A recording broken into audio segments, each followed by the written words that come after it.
so I would like to start laying this background of the importance of the assent or ratifying the Treaty of the United Nations and abide by it, which Nigeria have violated for decades with impunity.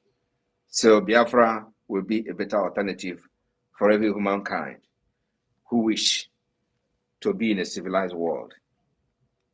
And Biafra will be a model for other African states who are tyrannic, who does not know the rule of law, who are not democratic.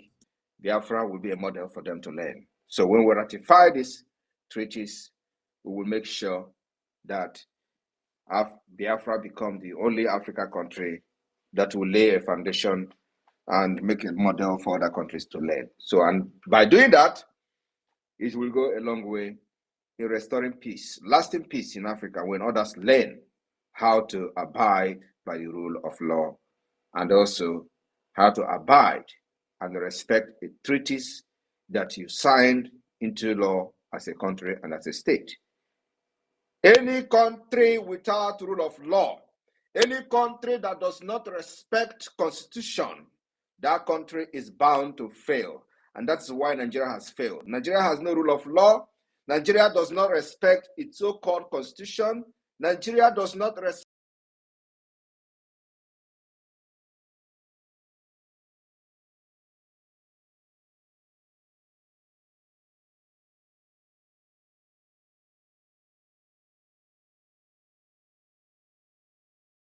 And so that is the reason for the anarchy. That is the reason for the insecurity. Apart from the Islamic State agenda, this is the backbone of the insecurity today in Nigeria. That's why Nigeria has become ungovernable and Nigeria has become a failed state, because they do not have the rule of law and they do not respect their own law, not to talk of treaties they are assented to. Biafra will provide a solution. One of the solutions is we will abide by these rules and norms of international treaties and conventions that we will be ratifying during the convention in Finland. So, what is the working group that gave Nigeria ultimatum to release Mazi Nnamdi Kanu that they kidnapped from Kenya, extraordinarily rendition to Nigeria under torture, inhumane treatment, degrading treatment, and what have you?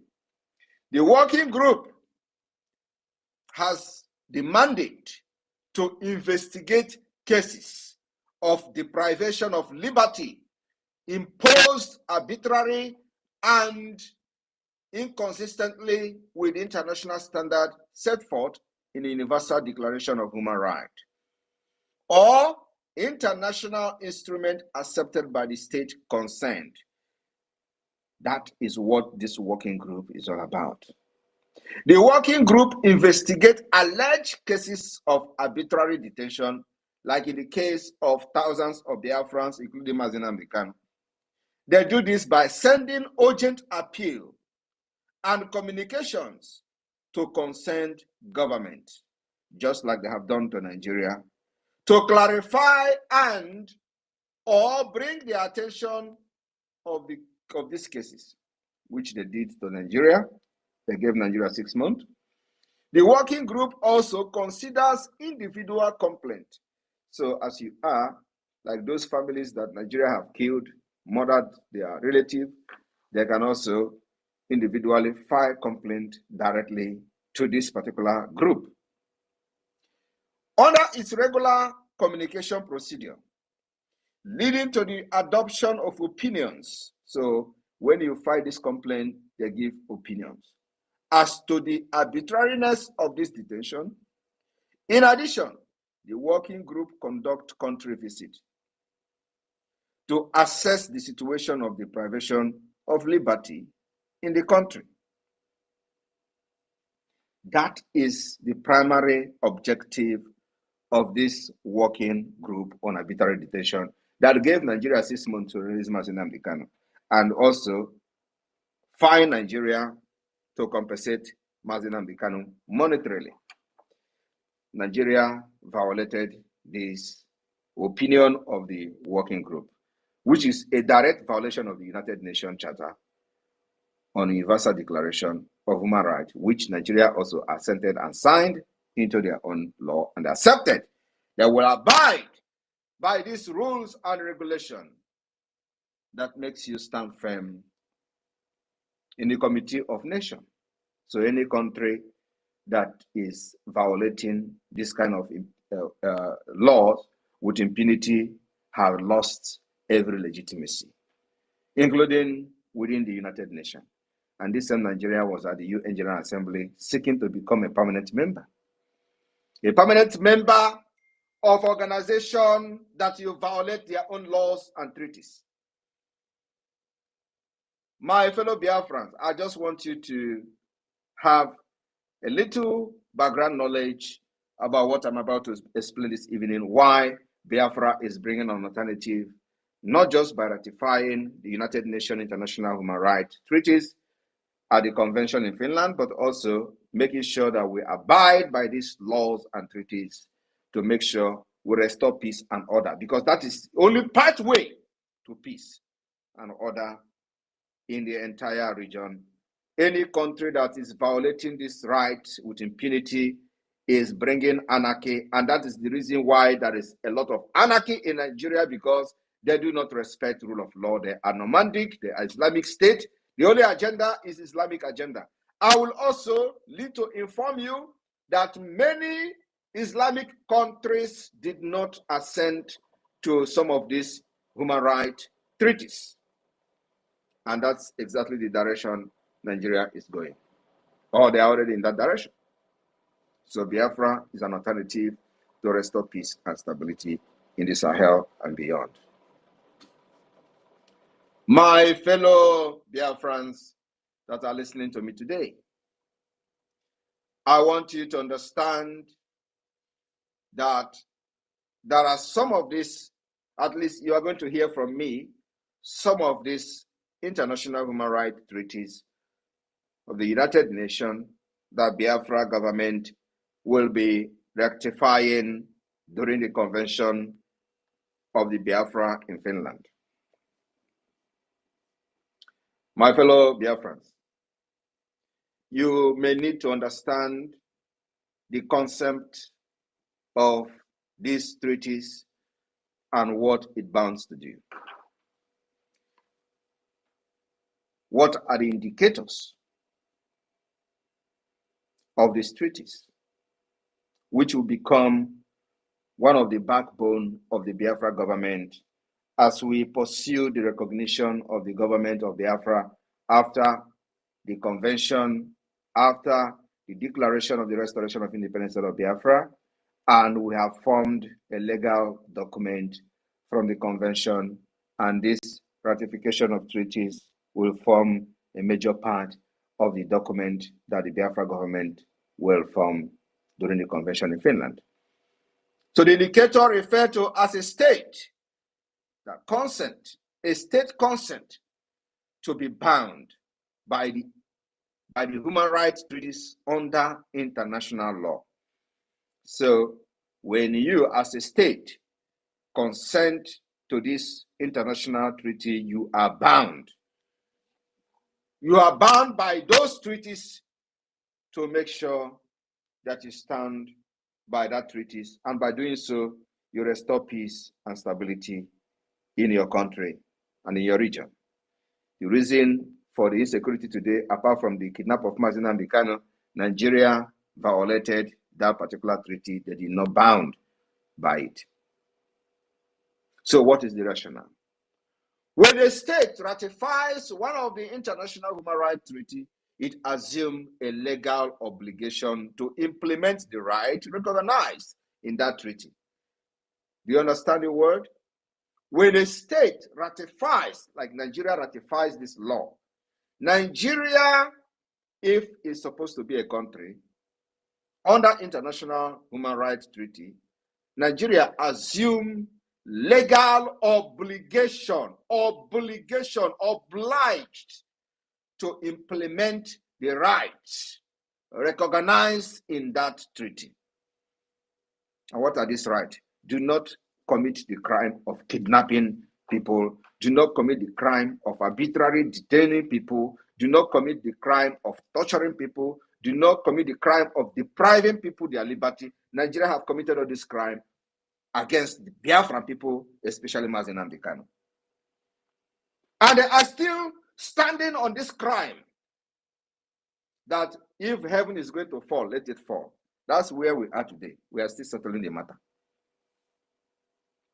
Now, through ratification, states undertake to put in place domestic measures and legislation compatible with their treaty obligation.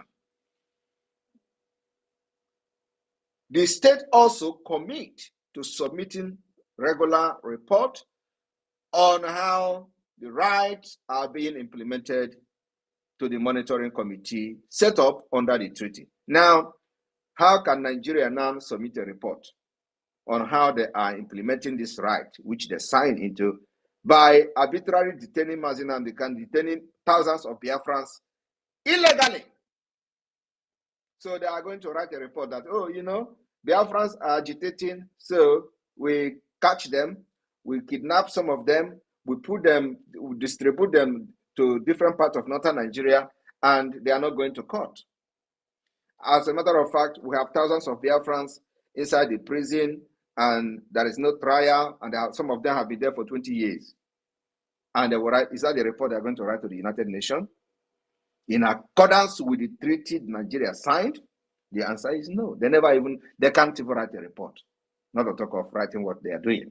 So Biafra is coming to ratify these particular treaties and provide solution and alternative to Nigeria. That's what we're doing, to make sure we safeguard the life of our people, and no sane human being can have a contrary opinion or go against Biafra becoming a nation, in order to restore peace and stability in the entire Sahel region by following this particular rules and regulation of the international law. So you see, the reason we are sacrificing everything, taking the risk we are taking, is for humanity. So everybody can at least enjoy some level of peace. Now, this particular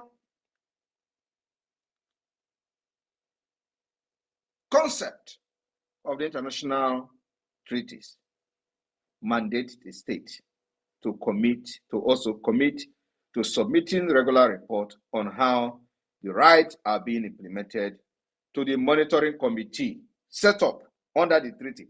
Who are this committee? The working group is part of the committee set up by this particular treaty.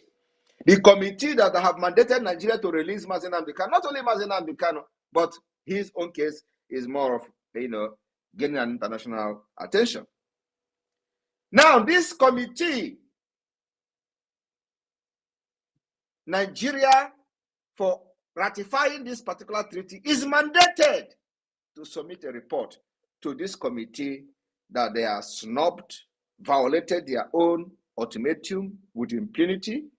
So which face would Nigeria use to challenge the Biafra government when we are here to say enough is enough with your impunity, enough is enough with your supporting of terrorism? We are not even talking about them funding terrorism, giving them guns and arms to fight and kill indigenous people to take over their land in the name of Islamic State.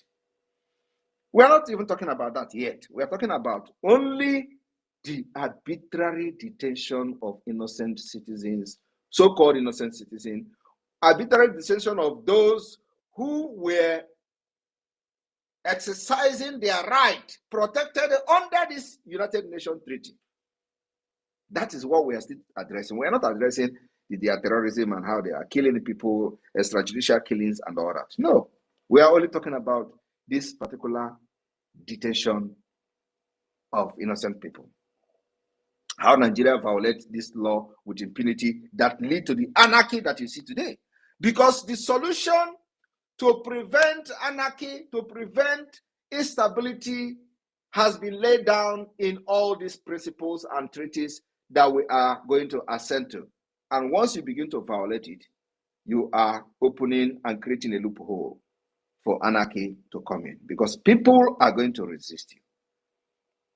When you violate people's rights, using gun and bullet, think you can use them to suppress them for a long time? No.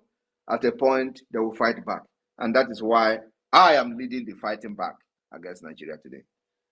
And I will stand anywhere, anytime in the world to defend how I am leading the pushback to fight against the terrorist state of Nigeria with our guns and bullets. What is the concept of this treaty?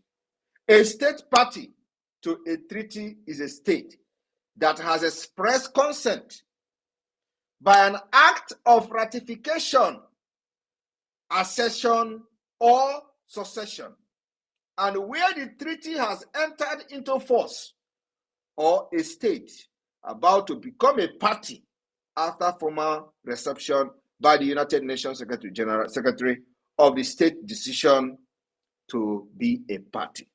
A signatory to a treaty is a state that provided a preliminary endorsement of the instrument and its intent to examine the treaty domestically and consider ratifying it.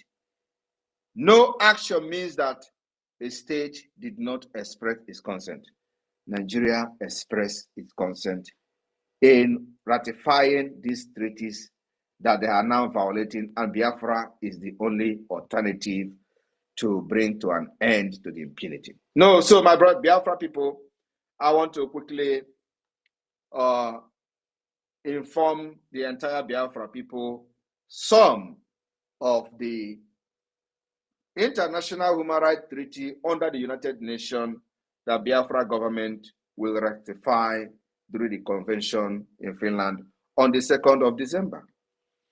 I want to inform you, we are not only declaring the restoration of Biafra on the 2nd of December, but we are also ratifying the United Nations international human rights treaties and become party to these treaties to abide by these rules and regulations in order to restore peace and stability.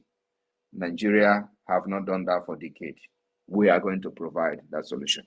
So, on this note, the Biafra people will gather in the convention alongside with many observers that will be coming from all over the world to observe the convention of the Biafra government, both in the homeland and in diaspora in exile.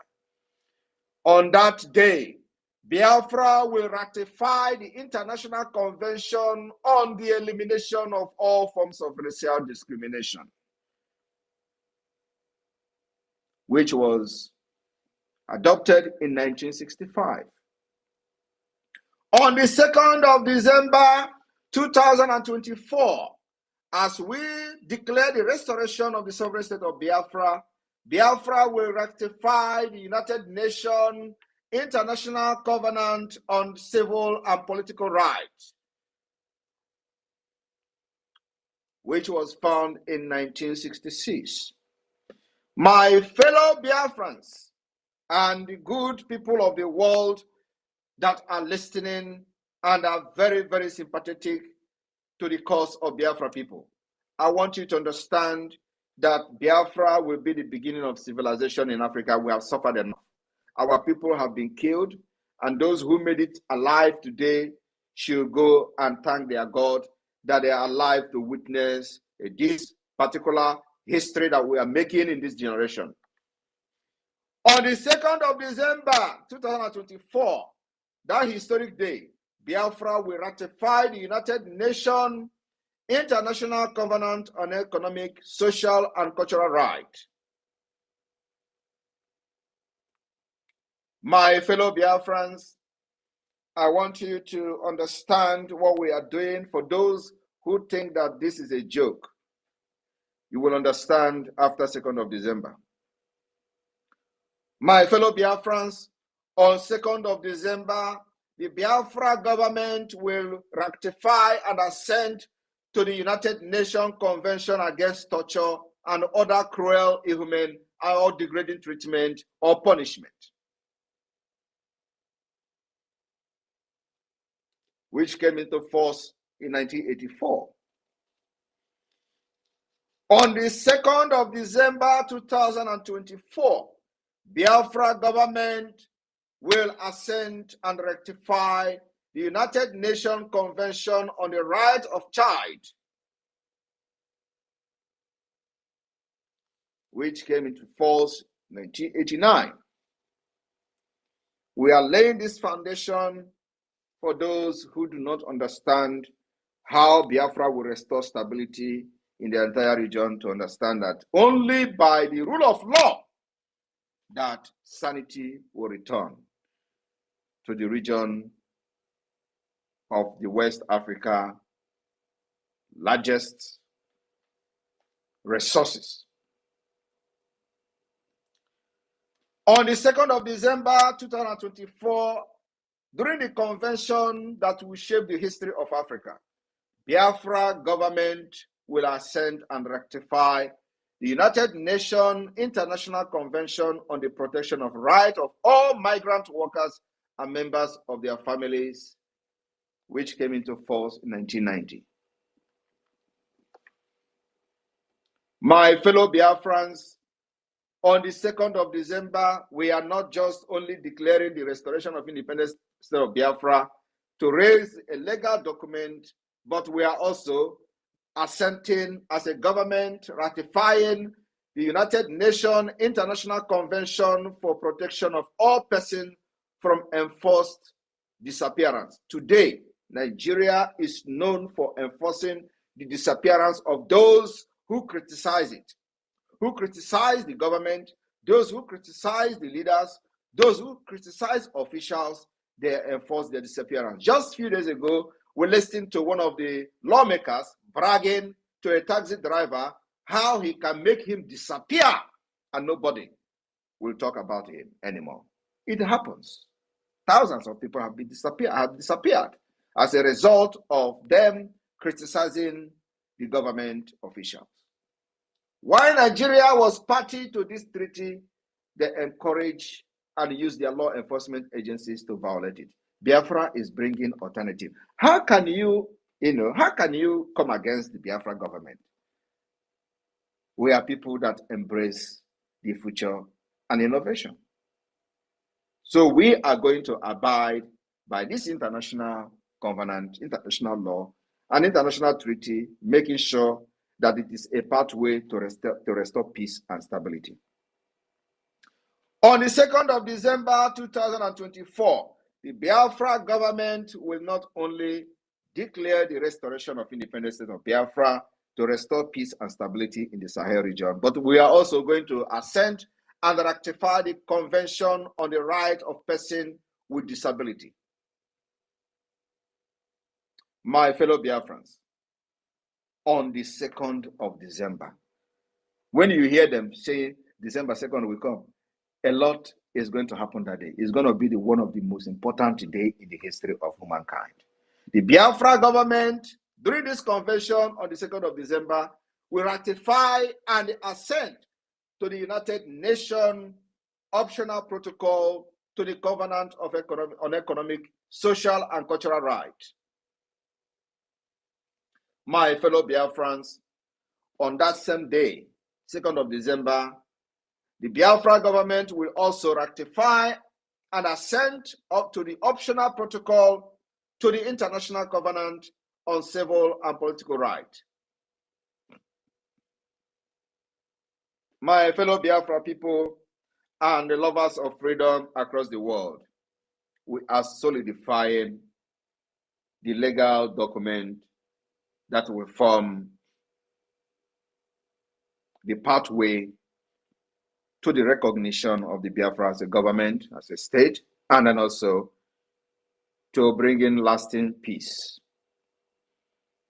to the already deteriorating security situation in the Sahel and in the region of the eastern part of Nigeria called Biafra. My fellow Biafrans, on the 2nd of December, the Biafra government will be ratifying and assenting to the United Nations second optional protocol to the International Covenant on Civil and Political Rights. And our aim is the abolition of the death penalty. This particular convention aiming at the abolition of death penalty, Biafra government will assent and ratify this treaty.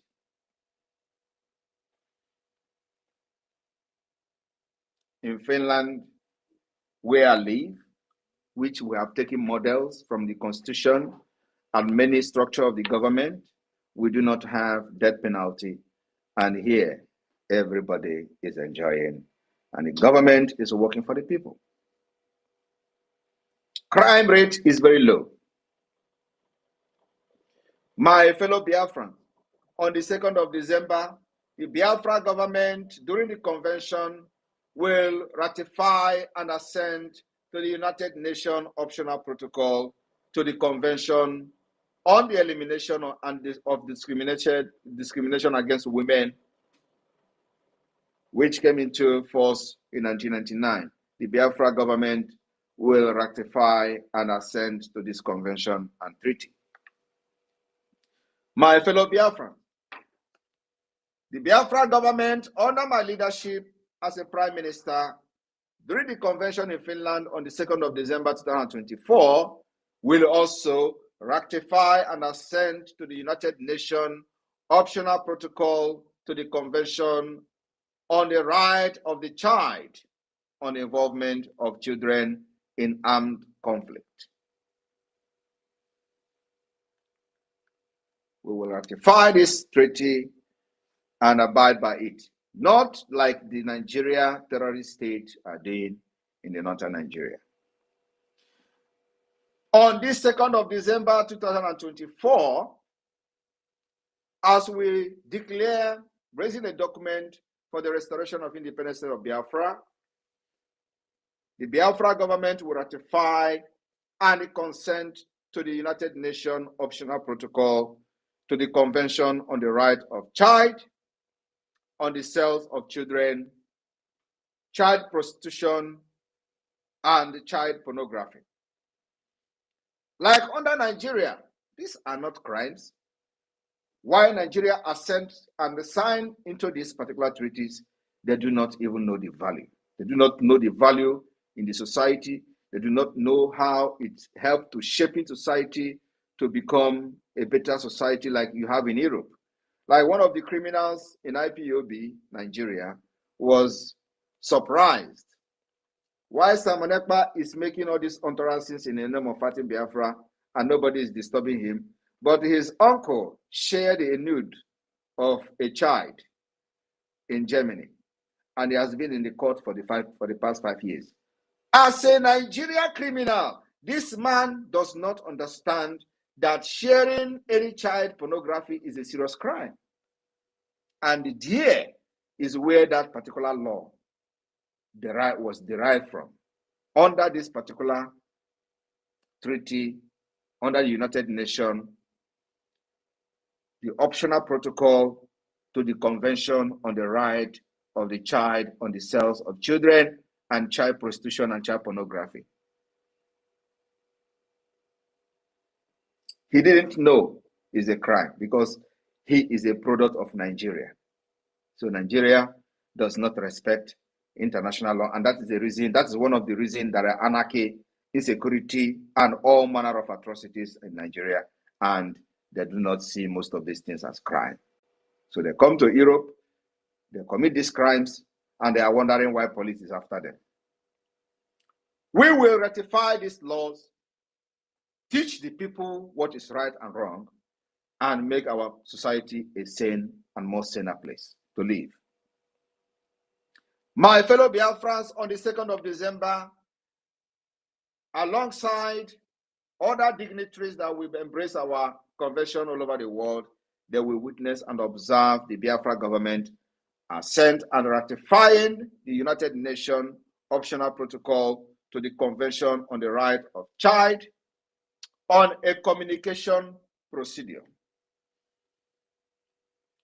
We will also, on that 2nd of December, ratify the United Nations Optional Protocol on the Convention Against Torture and Other Cruel, Inhuman, and Degrading Treatment or Punishment.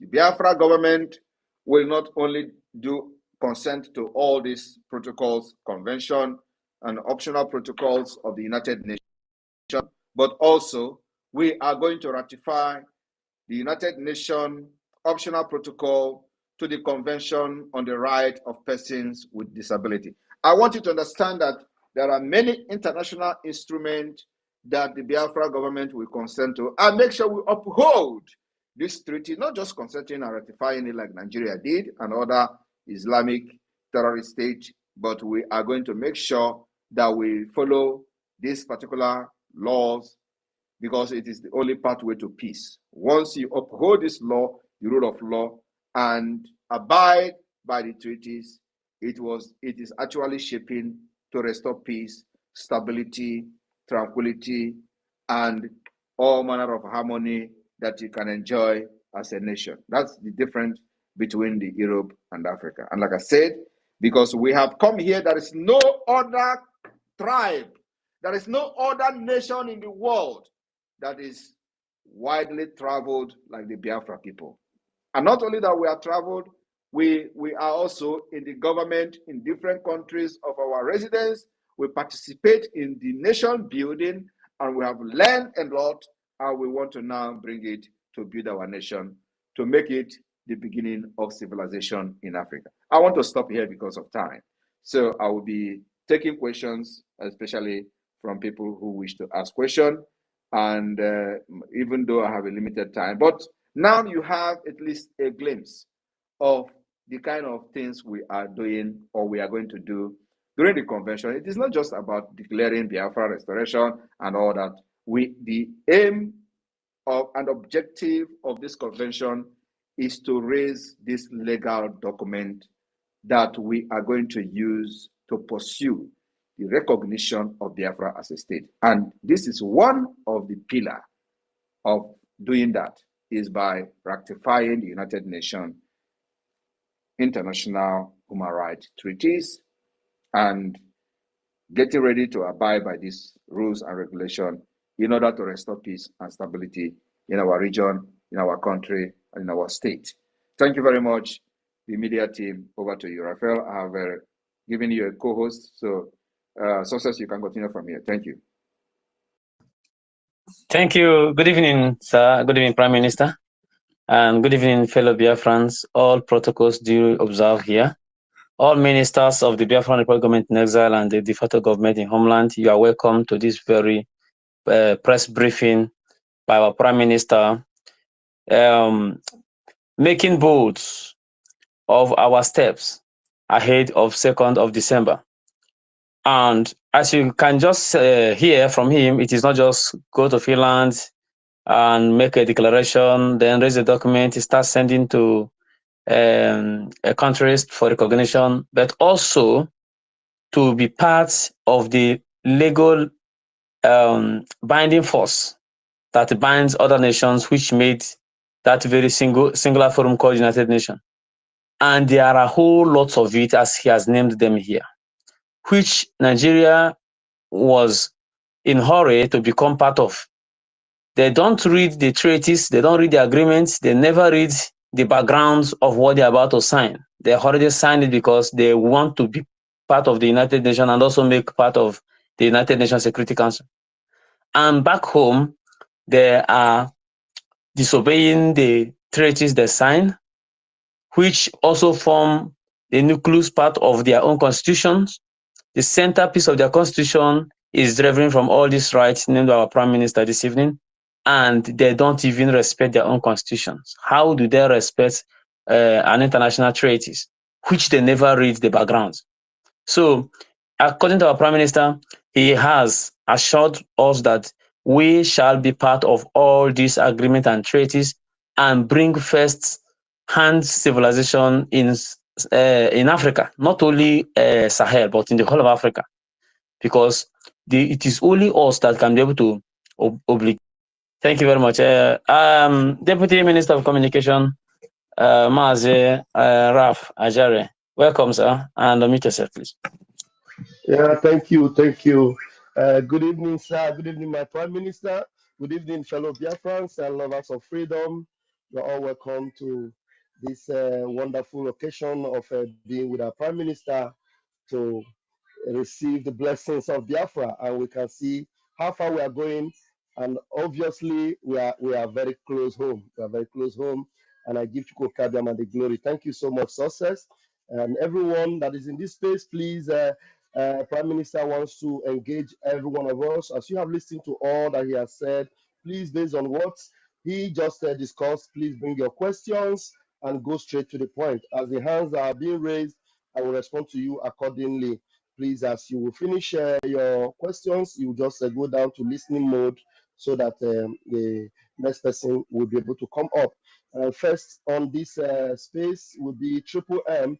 Triple M, please unmute yourself. You have at least 1 or 2 minutes to bring your questions and make All it right. snappy. All right. Thank you very much, Pastor Van Van Van, Honorable Pastor Van Van. Thank you, my fellow Biafrans all over the world. Thank you, my indefatigable Prime Minister. We appreciate you so much. But I won't say that is a question. We just applaud you because you renew the quality and the pride of the Biafrans in that so-called, in fact, all over the world, not only in the zoo.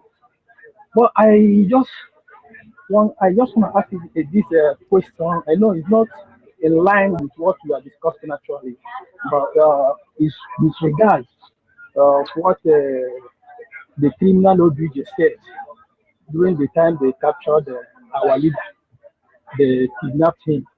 So he made a statement that they made a very big mistake. The guy in Finland is more deadlier than the person they captured. Now, my question is this: were you in anywhere have something to do with OBJ for him to make that statement, or he had went underground because he's a criminal, he's a bony man? Because sometimes you do tell the criminal IPOB Nigerians before you fight, you go to your village, kick out to your gods or whomsoever to tell you who you are. So my question is, do you in any way have something to do with OBJ before he made that statement? Thank you, my Prime Minister. I appreciate it. I have nothing to do with OBJ, and I will never have anything to do with him. He knows what I know, and I knows what he knows. Thank you very much, sir. Thank you very much, sir. How about OBJ? But OBJ. Anu kacampi. Okay, Oke mua. okay, well, I don't even thank you. understand there. They will. Ewe bata bie. Do you have any question for the Prime Minister? Please use the uh, privilege of your voice out to ask, please. Go ahead. Biafra na vuna na bata bie no no we. Anu kankan bidike. Ukolo mua. Obisi na bu gidile. Oh, Oke yeah, mua. oh, Oke mua. There Obata bie. Ndewo. Ezabata no bindewo. Ndewo. Okay, they just have eulogies for the Prime Minister, and that suits our PM because we are really blessed to have you, sir. And honestly, you don't understand how blessed we are with what you have done for us and what you're doing. We give God the glory and we appreciate you, sir. All right, moving forward, we have Radiant Black. Radiant Black, please unmute yourself. You've got 1 minute, at most two, to bring your question. Very engaging one, please, to the Prime Minister. Please go ahead.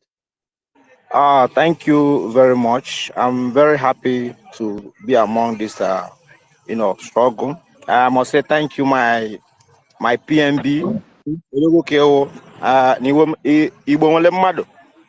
And I don't have much question. I just want to use this 1 minute to thank my PMB and all the force behind him today. I'm one of the happiest person in the world today. I must tell you, because of this, my Odogu, PMB #1. So I thank the co-host and the ministers. You people are doing very fantastically well. You know, I'm very excited. So, as Mgiganilu, we in the homeland will continue to support you. People in the abroad will continue to support you because you are doing the right thing in our water. So we are going there. Everything you are doing is on Abaya. Thank you very much. That is what I Thank have. you. Thank you Thank very much. you. Thank you very much. Thank you. Please, I want you guys to understand that at the level where we are now, we are engaging at a very high level, the topmost level of this particular movement. And you can see where we have gotten to. So we need more engaging questions. Ask the Prime Minister that question that is very hard. You know, just reduce some of the, you know, thanksgiving and the appreciation. We know that you all are happy and excited. I want to just stay here and thank him and appreciate him, but he wants us to ask him questions that the world will know how ready we are. Please, if you're raising your hand, raise it because you have a question for the Prime Minister. And those of you that are still requesting, please make sure you have a question. Thank you very much. We move. We have Kama Israel. Kama Israel, please unmute yourself and bring that engaging question for the Prime Minister. Thank you. Thank you so much. Thank you, our able minister. Thank you for giving me the opportunity. Thank you, Honorable PM. Thank you so much for always coming out to engage with your people. We appreciate you for that. My question is something that's been popping up on different platforms, and I believe you're the one to give us the answer.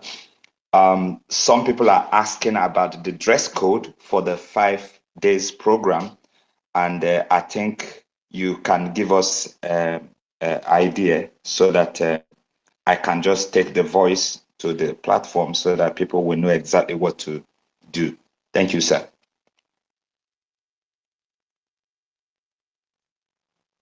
Prime Minister, is that a question you would like to respond to, sir? Yeah, the dress code, it remains the same like last year. It's Western style, black suit, black dress for women, and Western style, black, blue. So there is no traditional wear there.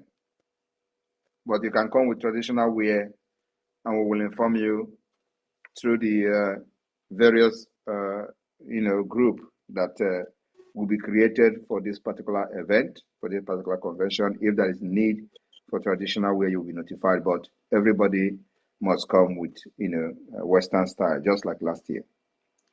If you come with a traditional wear, you may not be allowed entrance into the convention.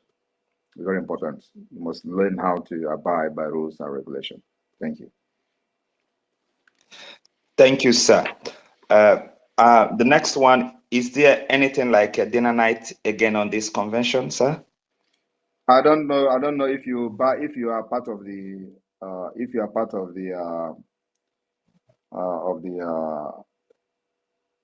you are coming, you should get that information from the organizing committee. Thank you, sir. Okay. Kama Israel, thank you very much. We move.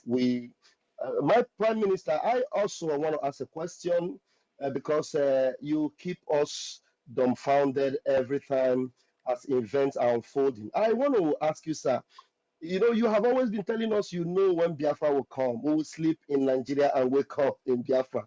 And with the unfolding events, we see things playing out exactly the way you have, been saying it. And just suddenly, the emergence of Donald Trump, who happened to be the good guy for the United States of America, and you also happen to be the good guy for the United States of Biafra. And both of you with the interest of your people at heart. And this is happening like it is happening in the same season at the same time. And is it that you saw these things through your crystal ball, or is it that the puzzles are just falling into place? Because I know that the lines are falling for us in pleasant places, and it's just getting very, very interesting. How did you come to know all these things? Is it that you saw it before time, or is it just that you knew it will all happen like this? We're just dumbfounded. Please, can you just tell us a little bit, sir? There is nothing I have said that didn't come to pass. The only thing that I'm waiting for is this Biafra to become an independent state. That is the only thing I've said that is yet to happen. But we are on the process of making it a reality. So when I joined, everybody knows that I said I will never be part of this more than 5 years, and Biafra will come. So when I was saying I know the date was Biafra, I think that should have actually gives many of you some kind of sense of, articulating. If I have said from the beginning that I will not fight this more than 5 years and Biafra will come, you should know that I know exactly what I'm doing. Wow. Wow.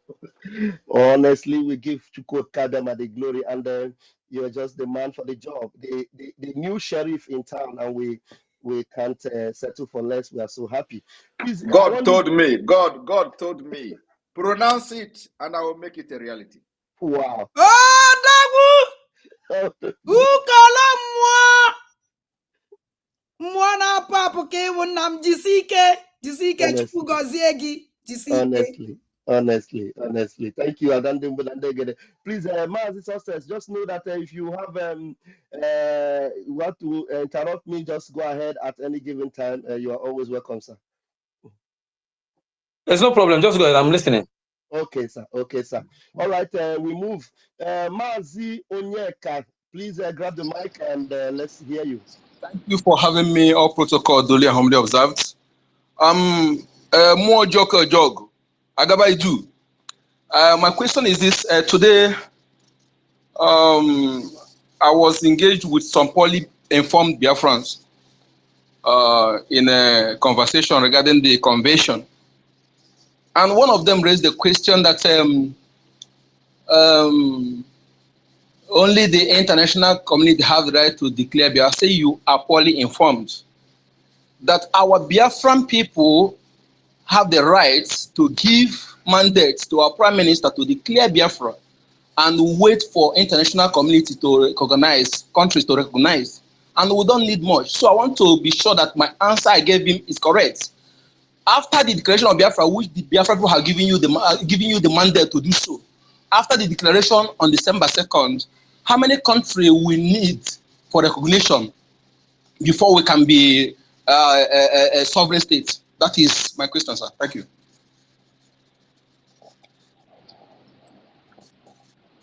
Thank you very much. You answered correctly.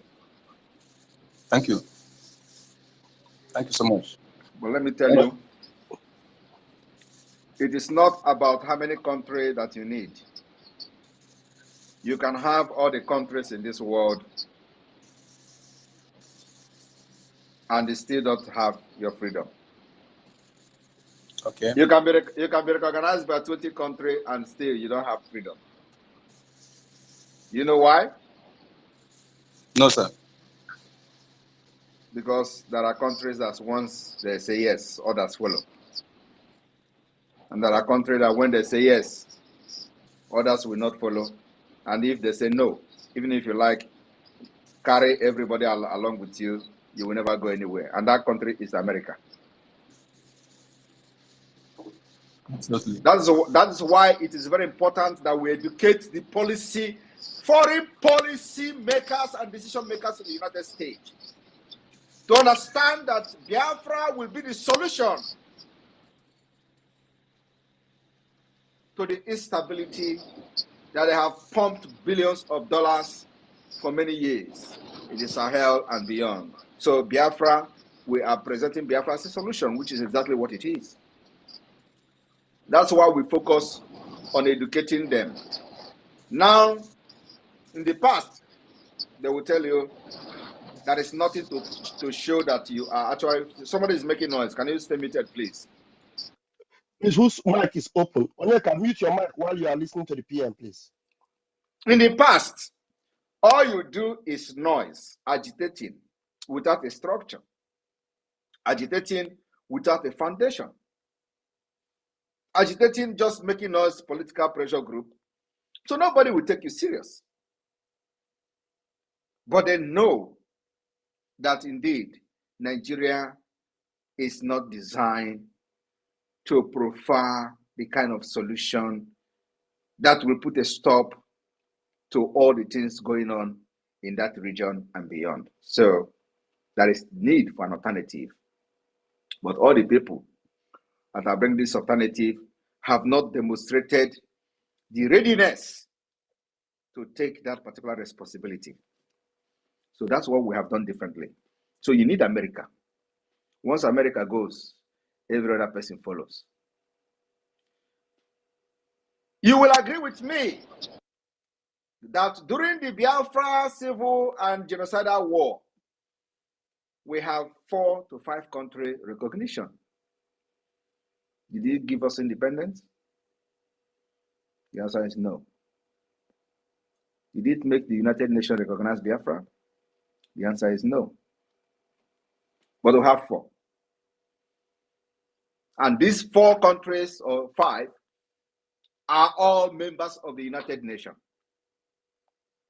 It didn't give us the recognition. But had it been that America recognized Biafra, which they were actually about to, but because there were no foundation. When I mean foundation, I mean the kind of foundation that we have today, representation in the United States.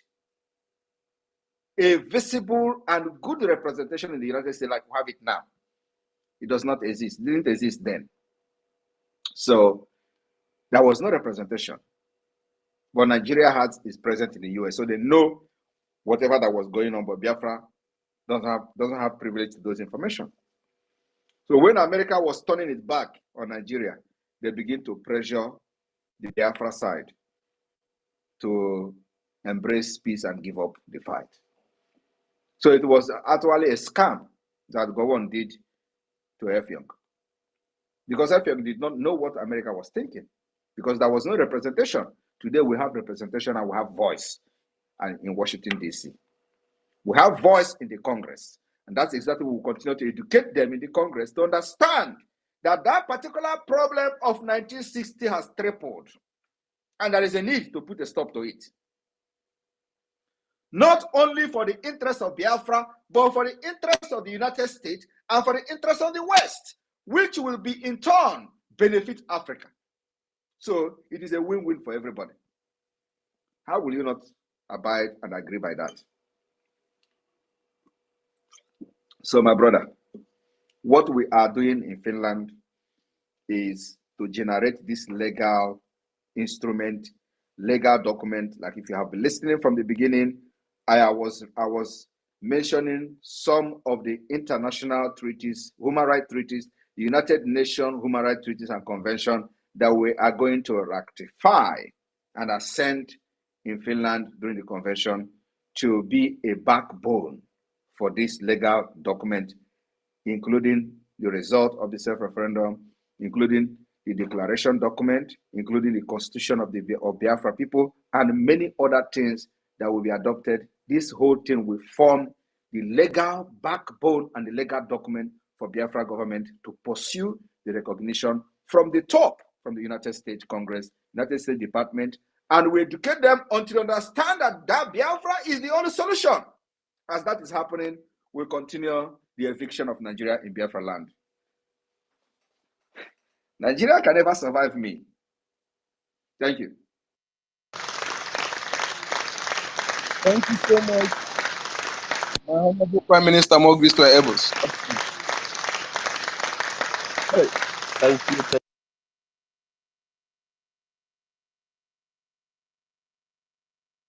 That question that got our PM to respond, and the whole world is watching. Thank you.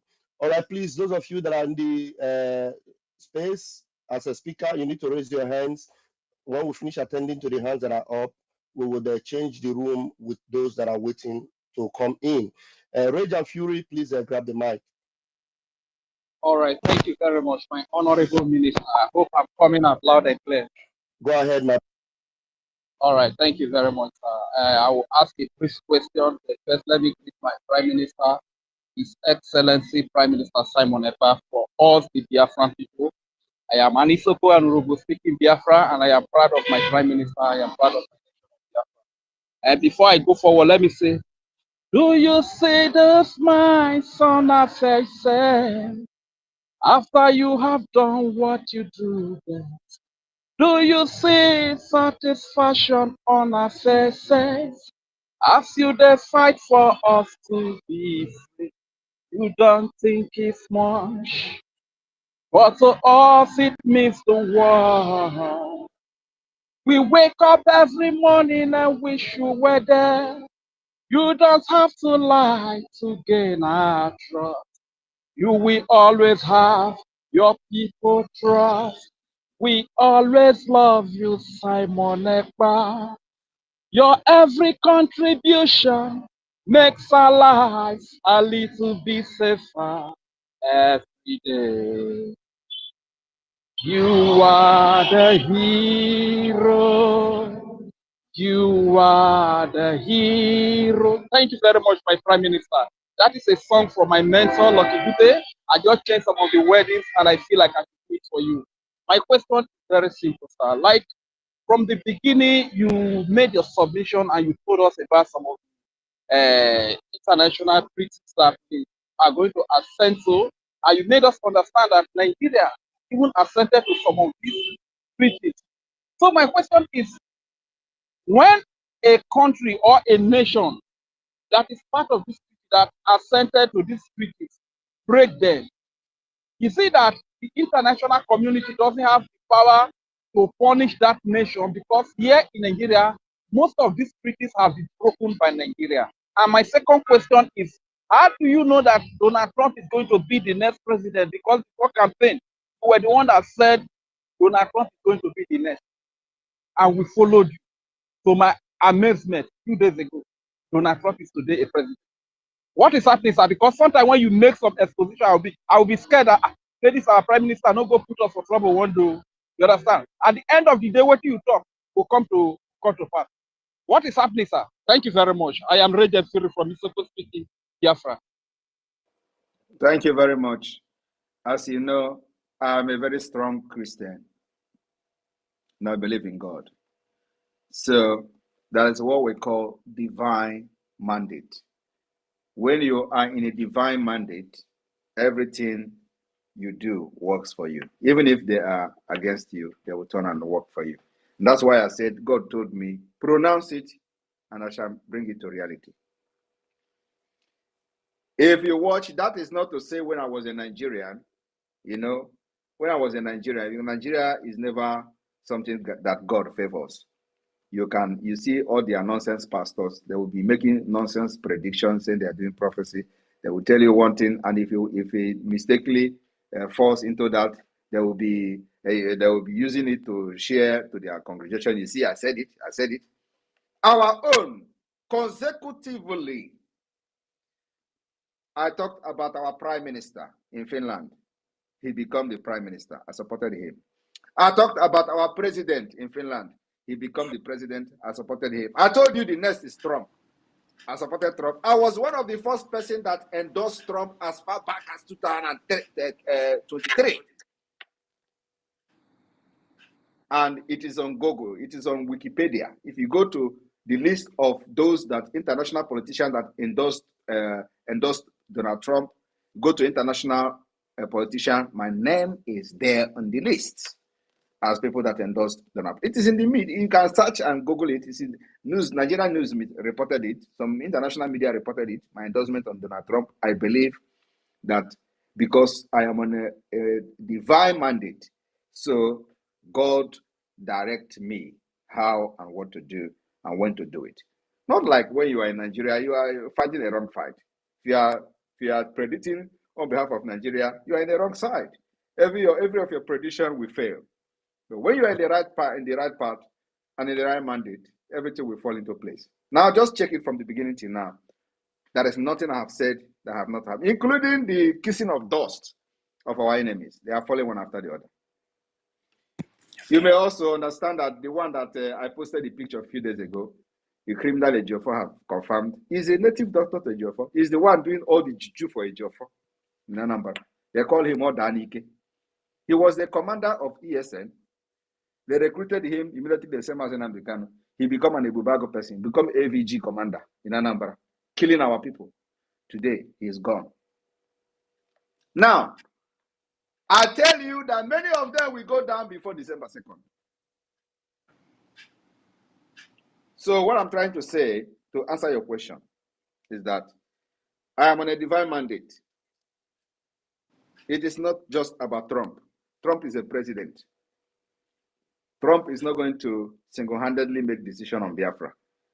That is why we started by educating the congressmen. That's why we started by educating them, and now we are moving to the United States Department of State to educate them on the importance of Biafra. So there is still a lot of work to do.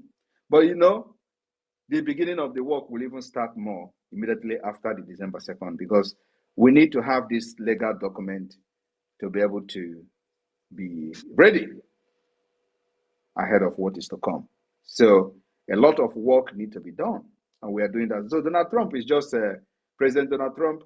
You know, is not he's not going to come out and say, okay, I give you Biafra. No, it requires procedures, processes, and many things need to be done, which we are doing very, very well. So that's why they will always tell you, follow who know road. Some people don't even know what it means.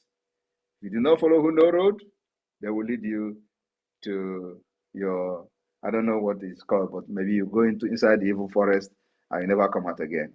We know road, and that's why we're leading Biafrans to freedom. So this foundation we have laid today, you can see where we are today. You can see for the past many decades of Biafra issue, nobody has ever in the public discussed with anybody in the Congress, except now that the Biafra government, under my leadership, we just started. And on the 2nd of December, which is just few weeks from now, you are going to see the caliber of people that will be in the Biafra Convention in Finland. Thank you. Oh, wow. Thank you very much, sir. Thank you very much, sir. And that I think you have answered my second question, which I would have loved to ask that, being that you were the first to endorse Donald Trump, the Prime Minister of the Biafra Republic government in Homeland and the de facto government in Homeland, being that you are the first to endorse Donald Trump, how does it affect, how does it contribute to our freedom? But I think you've answered that. And let me use the mic by saying, Simon,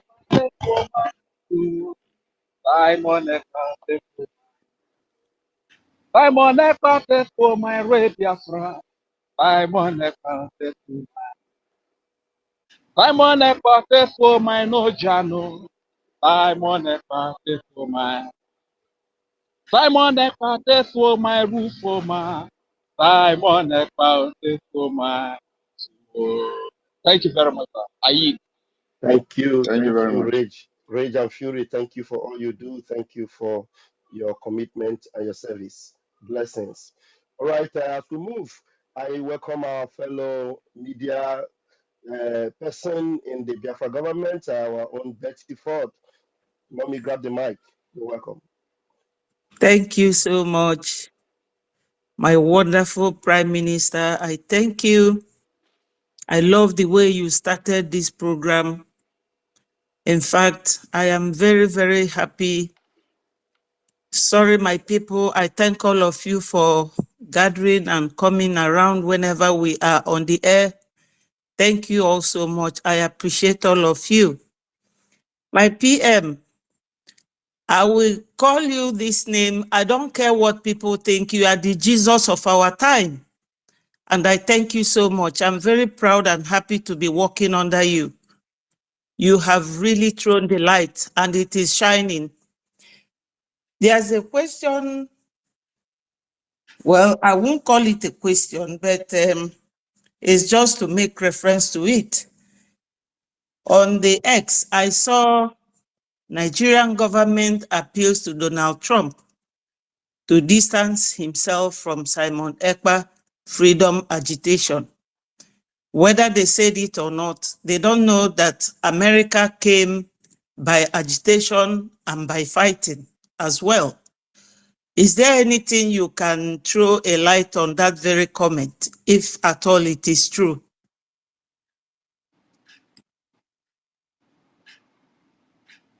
There is no comment on that. It is dead on arrival. So I know that they did that. They did that 1 month ago. So, but what am I going to comment on that? Donald Trump doesn't listen to Islamic terrorist sponsors like Nigeria. Exactly. So my second question is just like a human being that I am. And then also, let me also quickly say that I can never be Jesus. I'm not even close to the spit of Jesus. I'm not even close to the sweat of Jesus. So all glory goes to God and Jesus. Jesus is the one that is piloting this affair through me. I can never ever be equated to his even footstep. So please, just I know how you feel. I know how you feel, but just to correct it, you can continue. Just leave this comment and continue, please. Thank you. Okay. Yeah, the next one that I have been wondering about is in relation to our lobbyists. I know that we are talking we will not entertain any question about lobbyists. Thank you. All right. Thank you so much. Keep the light shining. We are with you. Thank you, sir. Thank you. Thank you, our own Betty. Thank you so much. We move. All right, the hands are up and we're going to bring them. Please, 1 minute now, going forward, 1 minute, bring your question, and then the next person will take the microphone. And I give you the microphone. Simon Ekpa Pikin, you have 60 seconds, please. Go ahead. Good evening, my people. I greet you. Once again, I want to thank my Honorable Prime Minister, Simon Ekpa. At least I have learned a lot through him by knowing that Igbo can generate a lot of wise and intelligent people. I honor you, my PM. Then I want my PM to make a little reference concerning this after this convention in Finland and we declared our freedom. Then I want him to give a little reference on how we are going to deal with Nigeria, or how international community is going to put their eye on how Nigeria is going to treat our leader Mazi Nnamdi Kanu. I have addressed that. You just watch and see how it unfolds. If you're listening, you know that I have addressed all these questions you're asking here. Thank you. Thank you, Mazi Simon Ekpa. I greet you. This is the question I wanted to ask. All right. Thank you very much. That has been taken care of. Thank you so very much. We move. All right. And it's good that was taken care of very quickly. Please, see Vibes. Unmute yourself and bring your question, please. Okay. Good evening, my Prime Minister. Good evening, everyone on the space. I thank you all for this day. Okay, my question is just simple. What I want to ask is that how will Biafra handle issues of borders, citizenship, and governance after independence? You wait, we have a constitution. Can you mute yourself, please? After talking, there is a noise. So Mute your mic. See Vibes. Biafra have a constitution which will be adopted in the convention, and those constitutions have addressed the issue of border crossing, the issue of citizenship, and all that is well addressed in the Biafra constitution. So you don't have anything to worry about that. Just keep your fingers crossed. After the convention, the Biafra constitution will be public. All right. See Vibes, are you good with that? Do you have another question? Okay, my second question is this. Am I loud and clear? Bring it on, please, and make sure you mute your mic after that. Okay. What I want to ask is that how much support does the Biafra independent movement have from the people in the region? You're asking how much support. When you have 40 states, when you have 40 United States of Biafra, have your map, have representative in all the 40 states. You are asking how much support you have. You have your support from your family members alone. Thank you. Okay, thank you. I'm done. Okay, thank you. How much support? Every seat at home, you see this, or the whole of Biafra is locked down. Our votes. No, he's talking about support where 50 million people have voted. How many people do you have in Nigeria? Yeah. I beg, How just much let support? somebody else come in. Okay. All right, we move. Please go ahead and bring your question. Igbo, the progenitor of black. Please go ahead. My Honorable Prime Minister, I greet every one of you in the House. My question is based on the immigrant treaty with the UN. Like we all know the situation the world are facing now based on the immigrants. How do we Biafra manage it in the situation whereby Where are you after calling? Where are you calling from? Where are you calling from? I'm calling from South Africa. Why are you worried about immigrants when you are immigrants in another man's land? Yes, that is where I'm not worried. I'm just trying to emphasize one or two things. What are you emphasizing? Because you are an immigrant in South Africa. So if Mandela and co were emphasizing on immigrants, will you be there? No, I will not so be there. So cut the question, please. You people should be asking something that is going to help, to explain certain things about the freedom, not about we are concerned about immigrant. Why you are there somewhere, somewhere's country, somebody else's country, and as an immigrant. If everybody was concerned about immigrant, you will not be there. So yes. talk about something that will help. Talk about something that will help your freedom, not all this nonsense side talk about what will happen after your freedom. Talk about how you are going to get your freedom. Talk about the finance that is needed to get your freedom first. Talk about the guns and bullets you need to protect your women and children first. Protect your border. You are here asking questions about immigrants, and some of you are just asking questions that are not irrelevant. Yeah, you should have waited. You see where I'm coming from. No, because I know where you are. I know where you are going. If I allow you to say it now, you will still mess up. Do you want to say it? Do you want to continue? Yeah, can I say it? Okay, I continue. Please. Let me hear you.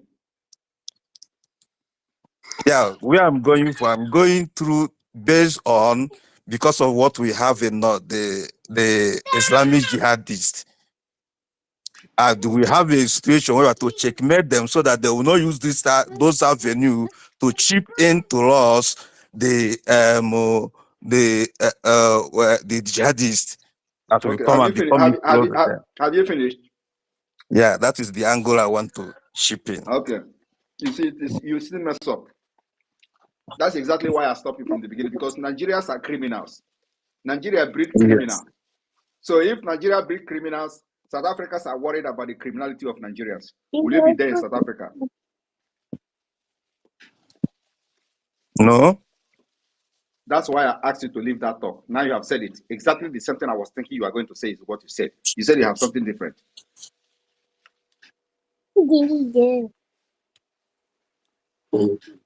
You see? Okay, I think I rest my question. Thank you. I withdraw my question. Thank you. Thank you very much. Please, the next person to bring your question is brother. What's this, brother? Brother Van Van Van. Brother Van Van Van. Oh yeah, let's hear you.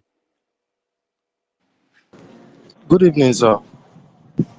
Good evening, everyone. I want to thank the for this privilege. Sir, I've been following you closely and I've been observing everything you're doing. It has just been falling into place. So my own is not really a question.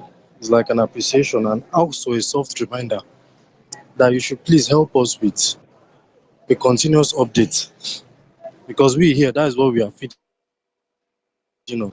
It's not as if we have a direct boss we work with or whatever. And in this part of the country, anything can happen to you. So you have to be very careful, especially with your device. So please help us continuously with the updates. As they are making the moves, help us with the updates. And this, what's it called? This, the constitution you talked about, because we here, we need to study it also. December 2nd does not assure us the fact that everything is going to be rosy. But based on the constitution and based on the things that will be happening unfolding, we'll be able to trace our steps individually, because it's the individual effort that that would collectively bring about what we seek to achieve. That's just what I want to say. Thank you so much, sir. Thank you very much. All right, And God bless you. thank you very much. We move, please. I want to encourage us to bring really demanding, engaging questions, please. I beg of you. Who is opening their mic? Please, Biafra Liaison Australia. Let's hear you. Your mic has always remained open. Let's hear you. What do you have to ask? Please go ahead. Australia. Hello, greetings. Can you hear me? Yeah, we can hear you. Is that our daddy? Please go ahead, sir. Greetings, everyone. Your Excellency. I'm just excited on this United Nations human rights treaties that you presented tonight. And I just want to say, now we begin to understand why the Vice President of Nigeria went to the United Nations, and we saw him on the sideline with the president of Finland.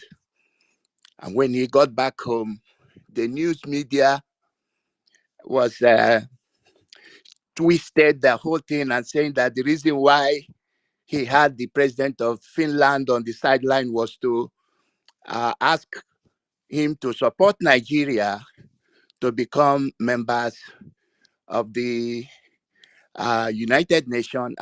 Now, we now see why Nigeria got only 2 votes, because the vice president himself that was soliciting for Nigerian membership was himself the leader, the sponsor of the terrorists that is ravaging the whole country. With what you stated and with all these human rights treaties, I could now see the saying that says overtaking is allowed.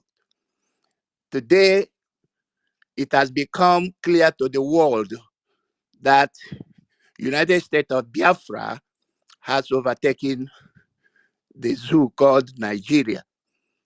So I just want to bring it to the notice of everyone that what RPM have just stated tonight has shown what kind of nation that Biafra is going to be. Overtaking is allowed, my PM, and I don't think Nigeria will have anything to say, especially their media, having understood what you share tonight and all these treaties Nigeria is supposed to be a signatory to, but unfortunately they ignored because they don't know any better. And upon the violations of these treaties, they think they could bulldoze themselves to becoming members of a permanent, having a permanent seat in the United Nations. So overtaking is allowed, and unfortunately, Nigeria has messed themselves up. Kudos, Your Excellency, for leading us and for bringing to the world, showing the world what Biafra indeed is going to be. Thank you, Your Excellency. Thank you very much, Ambassador Iwunze. Iwunze is the liaison officer of the Biafra government in Australia and the representative of the Biafra Pacific in Australia. So thank you very much. Thank you, our daddy. We appreciate you, Daddy Iwunze. Thank you so very much. All right, we move. Please, Chidinma, bear with me. Let me bring up this person with the same image that is familiar with the image we see. There's always, antagonizing and attacking. I don't know. Okay, let's see. Mayor, I don't know if you is the same person that owns this account, but we are happy to have some of you here. The Igbo, there's one Igbo page We are welcoming all of you. Please come here and ask the Prime Minister questions. Please grab the mic, Mayor, and let your question be precise and make it quick, please. Unmute yourself, Mayor.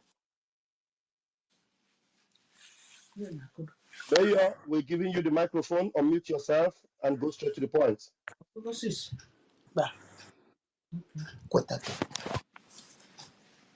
Yes. Mayor, are you ready to ask the question, or should we remove you from the speaker? All right, maybe he's scared. They're scared to confront the Prime Minister. I'll still leave you in the room. When you're ready, you come up with that question. Chidinma, please grab the mic until that Mayor is ready. Good evening, my PM. Our honorable Pastor Van Van Van and the ministers in the house. I'm so excited. I don't know where to start because this is my first time. I've been trying to enter this space. This is my first time of coming into this space where my PM is addressing issues. I'm very, very excited. And the question that I wanted to ask, it just seems as if my PM knows what was in my mind. He treated it because I am part of this religious side that was so deep in me. All these things, when I realized that there is another means of transforming life to God without even preaching, what you'll be seeing live from people's way of living, just as it is in abroad. They don't talk much about Bible, they don't preach anything, but within what they are doing, your life will tell you that you are doing it right or wrong. So you don't need anybody to come and preach gospel to you. That is what the Biafran I'm about to see. I don't have question, and I know that a lot of people are waiting to speak. So I will not go much further than to say thank you, my PM, for specifying it, because I have a pastor that was like confused.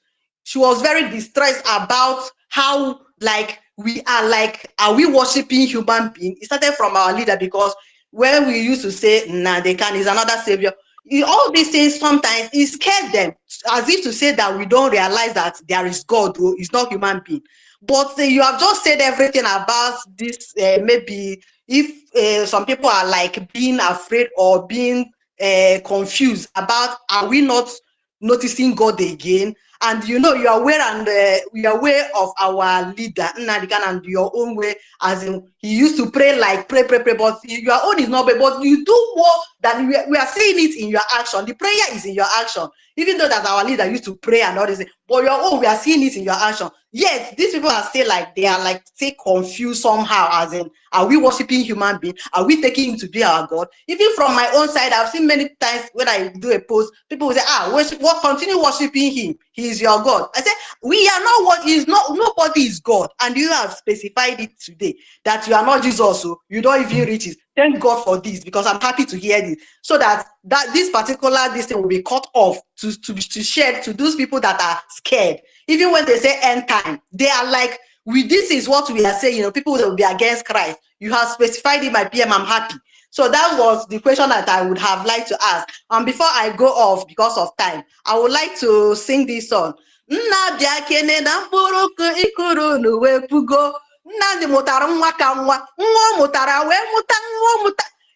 doesn't know what you have done in our life, because they thought when they are saying kidnapping, catch him. They don't know that millions of people that we have, not only just our leader, you have sowed a seed that is even beyond you, that we have not known. But let me be coming down to finalize it by this song. If Thank you. Biafra, makana abụ m nwa Biafra o, abụ nwa Biafra o, Biafra maka. Let me hold this here. Thank you so much. Thank you, Chidinma. Thank you very much, Chidinma. Continue to be coming down. In addition to that, I am, I always confess Jesus Christ as my personal Lord and Savior. In case anybody don't understand that, I am a child of God. I am a child of God, and ejiram Chineke egwu egwu, ejiram Jesus egwu egwu. At the same time, abụ nwa culture. I understand my culture, because culture is the way of life of people. So anybody that doesn't understand his or her culture is a lost person. So I understand my culture. I respect my culture because it is the way of life of our people. So I respect, because at the same time, I embrace this so-called foreign God. I love Jesus Christ so much, and he is my personal Lord and Savior. It is my own personal business. It is nobody else. I'm not doing it to impress anybody, but I confess Jesus Christ as personal Lord and Savior. At the same time, I value my culture. I value Chukwu Okike. A lot of people don't even know what is Chukwu Okike. In those days, in our land, we have what we call Chukwu Okike in our compound. Everybody, we run about Chukwu Okike. It is a way to communicate with your own God. How you communicate with your own God is your business. So, there.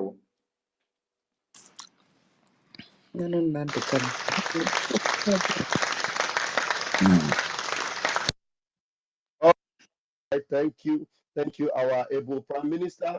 We are also honored to have our Chief of Staff. But Chief of Staff, please bear with me. There is this person here that probably have gone to gather some questions, and I'm really curious to have this face here. Mayor, have you gotten the questions now? I'm going to give you the last chance. Open your mic and let's see if we've got any question for the Prime Minister. All right. Good evening. I have some questions, and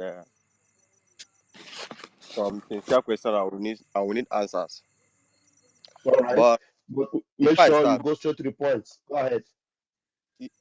Before I start, I will have to say something. Please. There is a guy you called Umokoko. Raphael, I'm referring Please, to you. I'm gonna remove you. I'm gonna remove you now if you don't ask your question. He's very unprofessional. Now.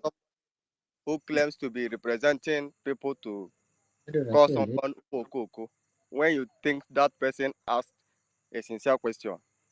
Please go ahead and ask your question. If you are not doing Umokoko, ask your question. When you conduct a space, I expect you. Wait, Raf, allow him to speak. Allow him. Yeah, I expect you to be more professional. You don't call people who might be a bit confused. You call them Umokoko on a space that maybe there are international people listening. I expect you to be more professional. That's my advice. Now, this is my question. I have been following, and my question goes like this.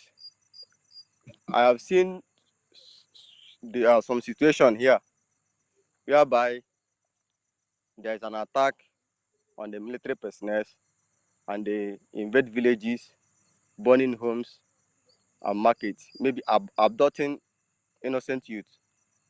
I want to know if there are plans, maybe after the said 2nd of December, to make sure that this type of attacks are minimized. This is my first question. Okay, sorry. Before I answer you, can you be specific? What kind of attack will be minimized? You mean the military burning the villages and all that, or abducting our people? Yeah, I'm talking about. So you know that the military are burning and abducting our people, right? And your question is, what do we do to minimize it? Yes. Is there any plan on ground? Okay, all right. Let me answer you, please. Everybody stay quiet, please. Yes. No, the destruction is coming from their end, so there are plenty there. Okay, so everybody stay muted, please. All right. So yes, as a matter of fact, there is a plan, and the plan is what you see today, because the level of killing by the Nigeria terrorist army, that's what addressed them, because that's what they are, have reduced drastically compared to what we used to witness in the past. And you can agree with me, no matter how bad you see it today, it was worse in the past. Prior to 2021, we saw worse attack on our land, and immediately Mazi Nnamdi Kanu was kidnapped in 2021. They unleashed mayhem, the worst, massacre of our people, and burning of our properties and villages witnessed from 2021 to 2022, until I pick it up from there, and the whole thing begin to reduce. So we begin to make sure we attack them in self-defense, and so attacking them is not something that will, reduce their barbarism overnight. It's something that takes time, and that time it is taken from 2022 to 2023 to 2024. You cannot check yourself. Check those places they have been attacking before. Check Biafra land yourself and see the differences that we have made today. Today we have reduced the attack to the minimum, and it will continue like that until we make sure we evict all of them from Biafra land as we pursue the international recognition of Biafra. So that's where we are. We may not be able to stop them completely. Even them, they cannot stop, they are part of the terrorists in Nigeria, so they cannot stop every attack against Nigeria indigenous people. So we are going to make sure that we suppress them to the minimum. And that's exactly what we are doing. So by the day, we reduce their strength until there will be no more. Thank you. All right. Thank you very much for that answer. And please, according to my research on the Biafra government in exile, I realized that the legitimacy of a government in exile depends on its local supporters in the grassroots levels. So I have also realized that there are some areas where there is a means of communication. I have seen you post something like a radio, and a radio, yeah. So, and in the part of Biafra land where I reside, I don't think there are people who know much about what is going on. So even some of them rely on me for some information, yeah, which I know few of the information I give them too. So I'm also asking to know if there are plans to make sure that everybody is carried along, maybe educated in some part of Biafra land, to educate them on what to expect after 2nd of December and why 2nd of December is very important. So That's exactly what we are doing here. So now, if you are one of the channel of their communication, you are in this space. So whatever you learn from this space, I don't know when you join, you can now go and continue your job like that, because no government will get everything right. And especially we that are in exile, because of the fragile situation in the homeland, we are in exile, operating from exile. So not even the so-called government have any influence in the homeland to control the communication or make everybody to be informed of what is going on. Many of the things happening, we in exile are the one informing people back home. Many of them don't know when terrorists come to their backyard and kill their neighbors. They don't even know about it. It is us that shares the information to the neighboring villages that they have attacked them, or they have attacked your neighbor, and they will begin to see it on social media. So it is something that takes time, and we are making progress in that aspect. So if you are the channel of communication to the Biafra that are where you are, you just continue that way. Make sure you tell them the truth and tell them what you know. Do not carry propaganda on behalf of the Nigerian government, because by the time they find out the truth, you become the enemy, because they're going to find the truth. They're going to find out the truth one day. So if you are one of those who carry propaganda to them and lie to them, one day they're going to find out the truth, and then you become a bad person, and it may cost your life. I'm saying this because not everybody, especially the grandpas in the village, and that not everybody is on social media. So yes, not everybody is on social media. But have you wondered how Biafra were able to gather almost 30 million votes and 50 million votes and counting? Nigeria government, with all their radio and all that, they could not even have up to 25 million votes in Biafra territory. 25 million or 24 million registered votes, only 4 million voted in the general election. The results are there. But look at our grassroots awareness.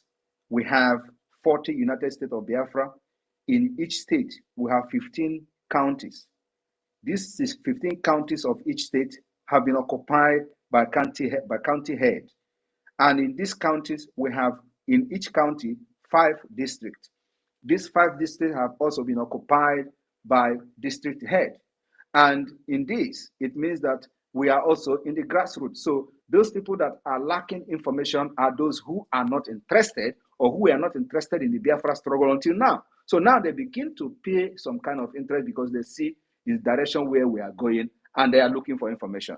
And most of them are just looking for the information now. But we have actually captured a great number of Biafra, up to 50 million. That's completely in examination. It's a pass mark. So we do not expect to capture the entire Biafra territory to make sure we get to every individual. It is impossible, especially at this stage that we're operating. So this particular number we've gotten now so far in the self-referendum is a pass mark to attract international interest and international recognition. And that's all we need. We cannot get everything 100%.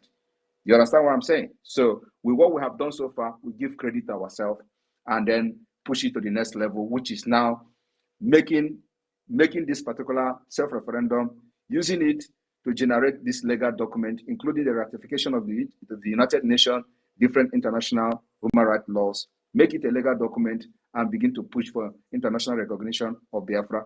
In addition to our sit at home, which every one of you, some of you in those days, have criticized so badly. But we stand on our ground. They say, yeah, we are killing people to sit at home. At the end of the day, the same people have come after 3 years to say, in fact, they have not agreed that Biafrans are willingly sitting at home. It is a price and sacrifice that they have to make for us to be able to delegitimize Nigeria, to prove that Nigeria no longer control at least some part of the Biafra territory. It may not be all, but the biggest part of the Biafra territory, Nigeria has no control over them. And that part is the hinterland, the southeast. Thank you. All right. Please, Right. You have one last question, please. One last question. Pick the best question that have bothered you. That very best one. Pick it and ask it. Just one more question. Let me ask one more question. There was a viral video that some people were posting where there were gunmen. I don't know if it is the Biafra Liberation Army or, but let me say there were armed men on that video saying, if you don't sit at home, you will die. So I'm just saying, if it is the Biafra Liberation Army, that maybe they should be told on how to, on they should be controlled on what they say while on camera when they go about to enforce the order that is given to them. Because I know that, yeah, some people are looking for loopholes to say this is the criminality or this is what they are doing wrong. So I advocate for them to be properly disciplined. Thank you. Thank you for your answers. Thank you very much. And I will tell you that that video you see has nothing to do with the Biafra Liberation Army. In fact, as a matter of fact, that video was probably a video of 2021 when we were not even, yet in this whole thing that is happening. So it was a video that was made by the Nigeria government to blackmail the ESN then. It was not even when Biafra Liberation Army was formed. Biafra Liberation Army was unveiled last year during the Finland Convention on the 21st of October, if I'm not mistaken. So it has nothing to do with the Biafra Liberation Army, and it can never be. And again, like I've just said a few minutes ago, that after 3 years of propaganda against the Biafra government or against the Biafra liberation, which I am heading, the people that are propagating these lies have come again to say that, oh, they have just come to notice that Biafras are willingly sitting at home, which is the fact, because they have come to understand that Nigeria is not happy with the result of the sit at home, and because they are tired, and once Nigeria complain, they understand that it's like this is really getting to these people. So if this is the only strength and power we have, let us use it judiciously. That's why Biafrans are sitting at home. And if we call for sit at home for 1 week, because they have seen how Nigeria have cried for over 3 years, they are still going to sit at home again. So forget all this, their lies of, oh, they are enforcing it, oh, they are enforcing it. When Mazi Nnamdi Kanu was here, did you not hear his broadcast on Radio Biafra during the time the order sit at home? We have not said most of those things. We have not done anything like that. We have not enforced anybody to sit at home. We are fighting to protect our people from getting killed by the Nigeria army. Just like you said in the beginning, that how do we stop them from burning the villages and killing our people? These are the people trying to blackmail the Biafra movement, but they failed because they thought that when they bring gun, Simon Ekpa is going to run away. I'm not going to run away. I will still call again another seat at home that will even be worse than what they have seen before. But the time is coming. So it is a price that our people have to pay to delegitimize Nigeria and prove to the world that Nigeria have no control over the Biafra people again. That's what we are gaining, because a lot of people are asking, what is the seat at home doing? So apart from the economic strangulation of Nigeria, we're also proving that they have lost completely control over the people, at least for this part that are sitting at home, this part of Biafra that is at home, the Biafra government, the Nigerian government have lost control over them. It's very important because the government in exile have to demonstrate they control some territory of their land, and that's what we have done. Thank you. Thank you. All right, And can I ask one Mayor, more question? hold on. Mayor, I'm going to give you a chance to ask another question. You see that you are engaging our PM now, and he's responding to you.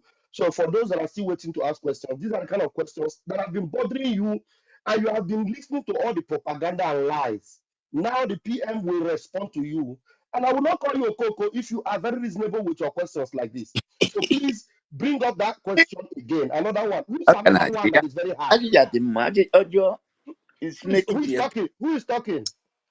And please, all he right. can actually invite other people while he's on this space. So he can invite his fellow people to come here and ask questions, because I will give them opportunity to do that. Thank you. Exactly. So if you just ask another question, we can stop. We don't even want our Biafra Republic government to come up here and ask us questions. We are looking for people like you. People like you, more of them, come here now and ask your question. Mayor, I'm going to give you another chance for 2 more questions, because while you're asking the questions, more of them will come and see that we are not attacking you, we are not calling you a coco, because you are here to ask that questions that bother you. Please take the mic again and ask. Grab the mic. You can go ahead. All right, one more question is this. And I know that after 2nd of December, that there will still be checkpoint. There will still be Nigerian government presence here. And I know that, like I've always heard you say that there will be an increase in the attacks on the Nigerian armed forces still occupying this area. So my question is this: if they intensify, because I know that the Nigerian armed forces have war machines. My question is this: if they intensify, is there any plans on your template to ask for military assistance or military equipment in exchange for something, maybe in exchange for resources in our land? Is there any plans you have to ask for military assistance or equipment from other countries? Can't tell you publicly. Let me tell you, please, nobody should interrupt him. As a matter of fact, we are already in that kind of intensity of war against Biafra people, but we are defending our land and defeated them. I don't know how they will intensify the attack other than the throwing bomb. They have thrown bomb. They are throwing bomb all the time. Many of you are not aware of this. They are throwing bomb, and we are shooting at them from the ground or while they are on the air throwing the bomb. We have anti-aircraft. I don't know whether you people are aware of that. Our anti-aircraft may not be that sophisticated, but we are engaging them, and they will never stand to fly 10 minutes on the air, and they will run away. I don't know whether you are aware of that.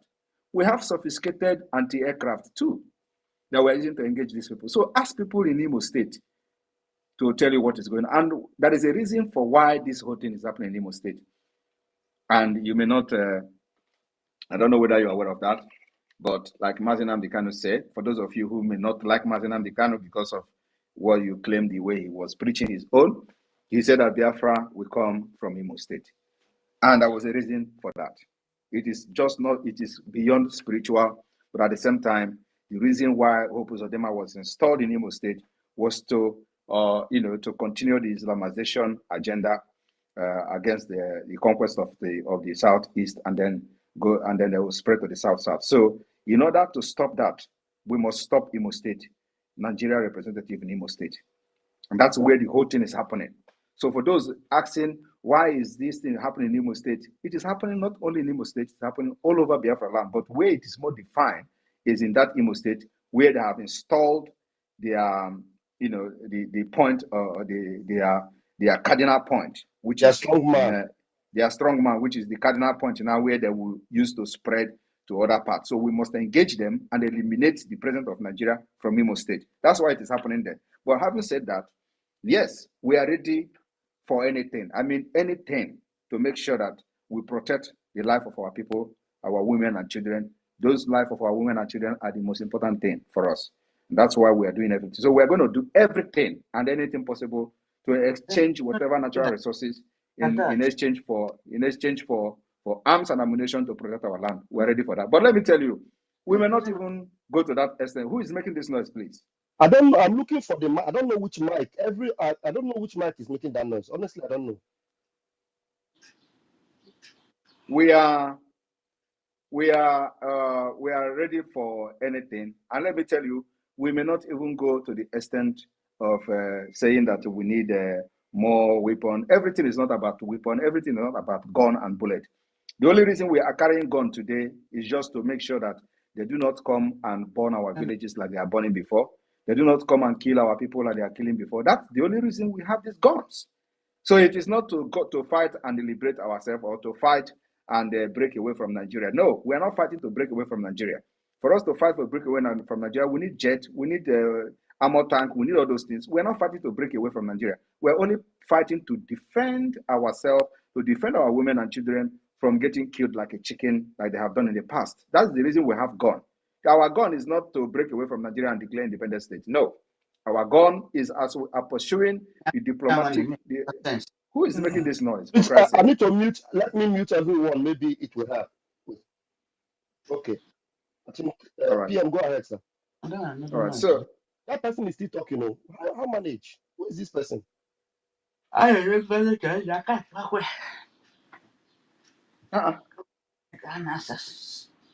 is this person that we cannot?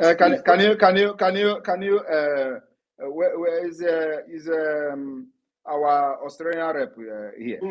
No, I've removed the Australian rep from the room. No, I think he is the one. I'm hearing this voice. Please, Mazi, Iwunze, are you here? I'm here. Can you hear me? Please mute I your can mic. hear you. So you are the one. Can you mute yourself? You are the one talking. And how are you still talking when you are not even in the speaker? I wonder. Wow. You are still talking. Mute yourself, please. Mute your mic. Okay. You are still talking. If it's not muting, you have to just leave the space and come back again, please. Okay. Yeah, you can leave this. You can leave the space and come back, please. So leave that, the space we don't... entirely, please. All right. So, sorry for that interruption, everyone. So, like I was saying, for those who think that what we are doing today is that we are fighting and breaking away from Nigeria. No, we are following this whole thing in a very peaceful way, in a diplomatic way, in a political way. So, and like you know, in case if you don't know, we have 4 different approaches to Biafra freedom today. 1 is the diplomatic approach.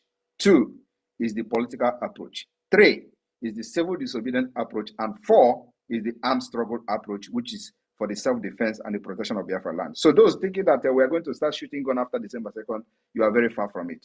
What we are doing after December 2nd is to pursue this whole thing with the international diplomacy and the political means and the political approach. So it is one of the most effective way to get our freedom, as well as we are evicting Nigeria with our arms in our land. So this is exactly what we are doing. So those expecting that if the thing escalates, are we going to need arms? We are already getting arms, and we are going to get more. And that arms is not to start declaring war, or we're already at war. But what we're going to do is to continue to get arms and ammunition to defend our women. You can imagine a country where you have people that carry arms to defend themselves. Instead of you to go against those people carrying arms, you look for innocent people. Is that the kind of country you want to be part of? And then some people will say, oh, you are the one that made military to come to Biafra land to kill people. You are the one who bring military because you carry gun and give to people, so military are coming. And you ask them, when we did not give gun to people, who was the one bringing the military?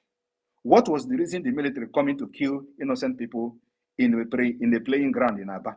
Were they carrying arms? What was the reason for military killing people in Mazen and the Kano house? Were they carrying arms? What was the reason the military was killing people in Nkpo Junction? Were they carrying arms? What about in Enugu? Those people killed in Enugu, were they carrying arms? So these are the things that people are not asking. Before we start arming the Biafra people to defend themselves, why were the military killing them? And then when you talk, they say, oh, you arm them. That's why they are coming. That's why they are coming to kill.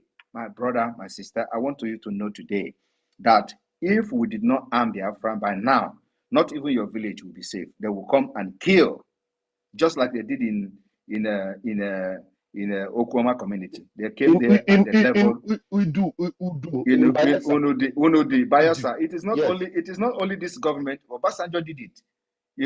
With the massacre. Everybody knows about the massacre. Did anybody take anybody to court, to ICC? The answer is no. Did anybody take anybody to any court in the world for the massacre of Udi?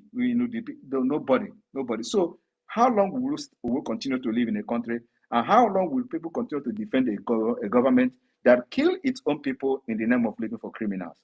So we are profiling a solution, bringing alternative that if a government that when somebody commit crime, look for that criminal.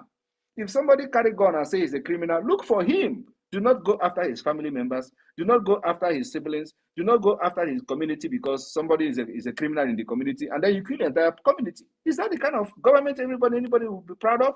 We are eradicating that government, and that's what we are doing. That's why we carry arms. And these arms will continue to increase. That's what we're doing today, my brother. Thank you. All right, thank you. my PM. Mayor, go ahead. Have you invited some of your friends while the PM is answering your question? Ask one more question, very relevant one, the one that bothers you more, and then let's see if others will join you in the request. Go ahead, please. One more question. Okay. Let me just say this before I go. This question goes to Simon Eber. Right? Are you assuring us, like, because on the social media you see people mocking, right? Even saying what will happen after we will be here after 2nd of December to see how things go. And me, I have met research personally to know how these things work, and so I'm only asking this to know: are you assuring us that after 2nd of December, there will be changes, even if it takes time? There will be changes that people will know that indeed there was a declaration that was made. Is that what you are assuring? I am not assuring, I am guaranteeing you and Biafrans that. I'm not giving assurance. I'm guaranteeing Biafrans and the entire people that believe in what I'm doing. I'm giving a guarantee that they will see what will happen from after December 2nd. And like I said, if you have listened to this space, I said we have started educating the people in Washington, D.C. We have started educating policymakers. We have started educating congressmen. We will take this education to the Department of State. We will take this education to the highest level. And from there, every other person will follow. Mark my word, this is how Biafra is going to come. And, all right. And what we are promising is a solution to bring stability to this anarchy situation in Biafra land, in Nigeria, and the Sahel region. And Biafra is coming as a solution. So who is not going to buy into or key into that? Because these have disturbed and interrupted trade. It have disturbed and interrupted movement of goods and services, including shipping. There has been a lot of attack, piracy and all that. We are going to put a stop to all this. So which government in the US that is not going to be interested in ending all this nonsense that is happening about terrorism and all that? The terrorist interest is in Biafra land. And if you understand that a reasonable people, policymakers, think tank group are now keen into Biafra government as a solution. And that was the reason you can read Mike Rubin article about the next administration must keep an eye on Nigeria. Have you read it? It is from the National Security. It is from the National Security Journal of the United States. Have you read that article? I saw you post it. I haven't read it.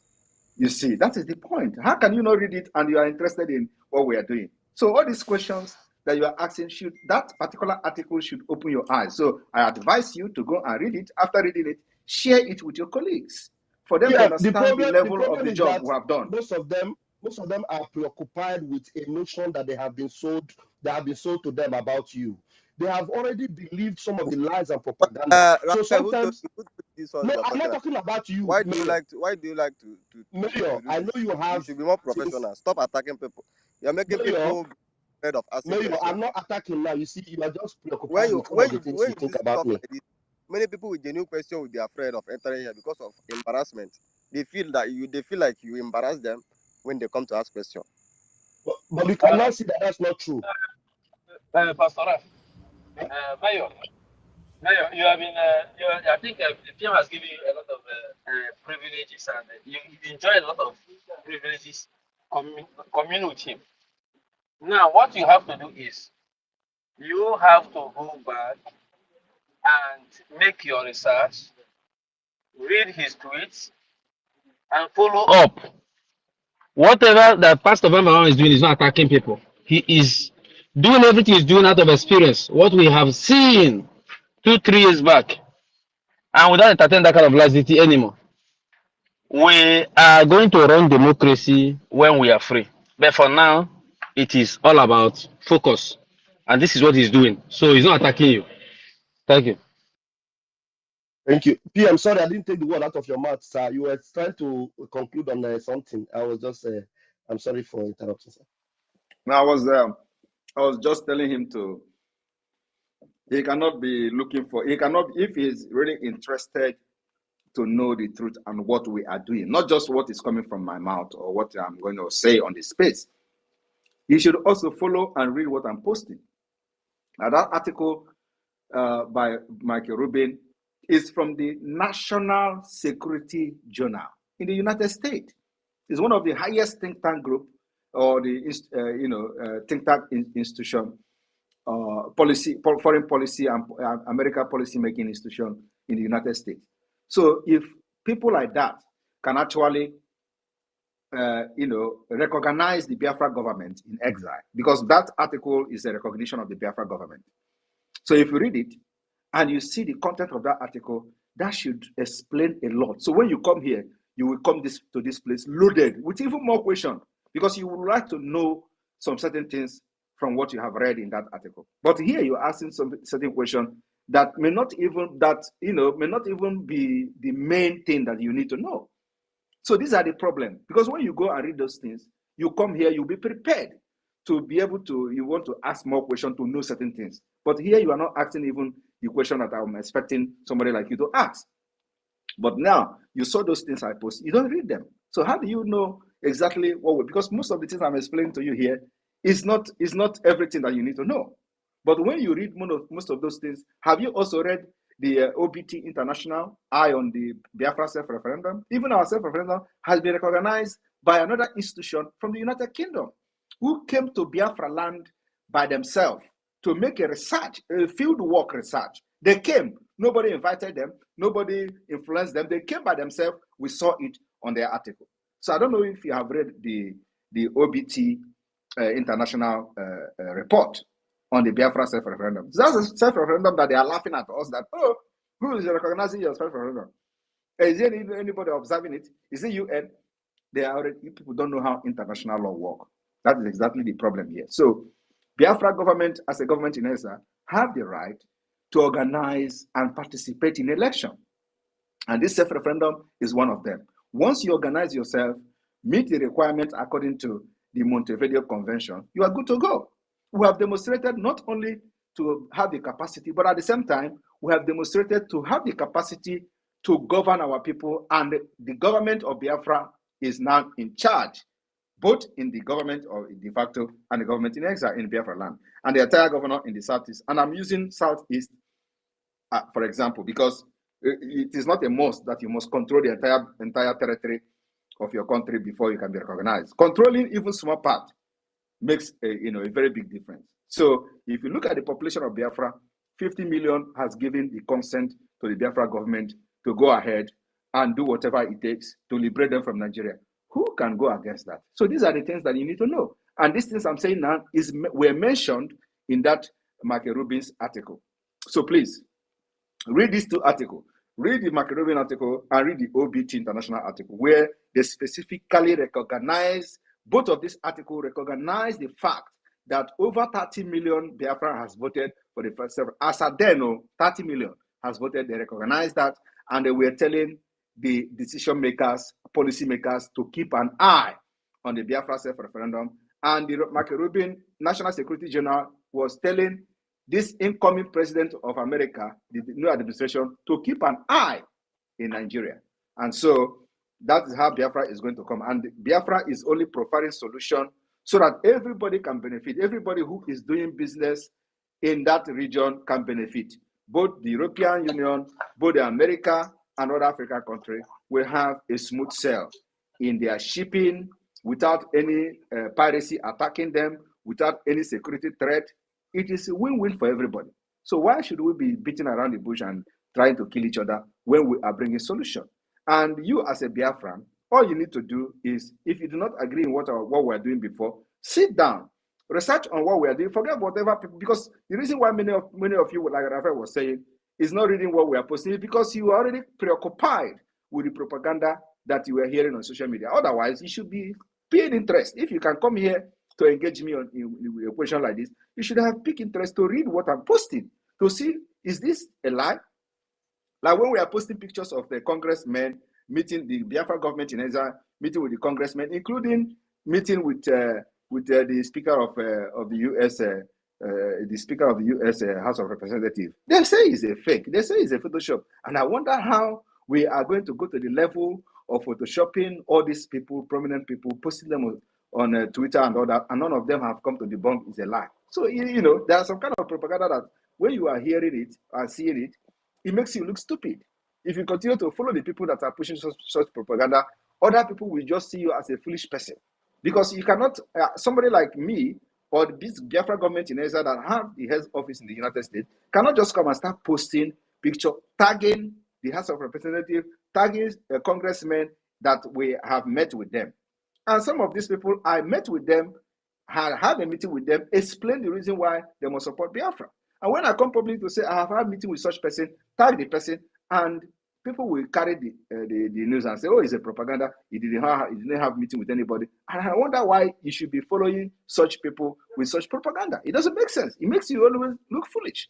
So that's what I'm trying to say. So if you have people now, what you need to do now is that, look, go and engage this guy, which is me, on space. Ask whatever question you want to ask, and I will address you.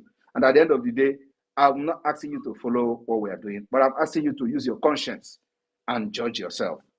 That's exactly what I'm doing. Judge yourself with all this propaganda on social media. You remember how they started? They say, Tinubu paid me. It is not flying anymore. They say, I am an agent of Nigeria government. Now it is not flying anymore. They have changed again to say that I'm a CIA agent. It is not flying again. They say I must be sponsored by some European countries that want to destabilize Nigeria. And who is not going to be happy as a Biafran? If I'm being sponsored by European countries to destabilize Nigeria, are you happy to be in Nigeria? You need to be in Nigeria. Need to be destabilized. So if somebody is sponsoring me to destabilize Nigeria, you should be happy, because Nigeria needed to end for you to have a better life. So why is destabilizing Nigeria become a problem to you that is fighting to end Nigeria and become free and get freedom? So you see, and they change from that to say that, oh, now he is being sponsored by some occultic people, like some pastors said in those days. You know, so there is nothing that I have not said. But at the end of the day, my job, the activities I have done, and the result will always expose them, and they will always change from one thing to another. So, my brother, we're not here for that. Thank you very much.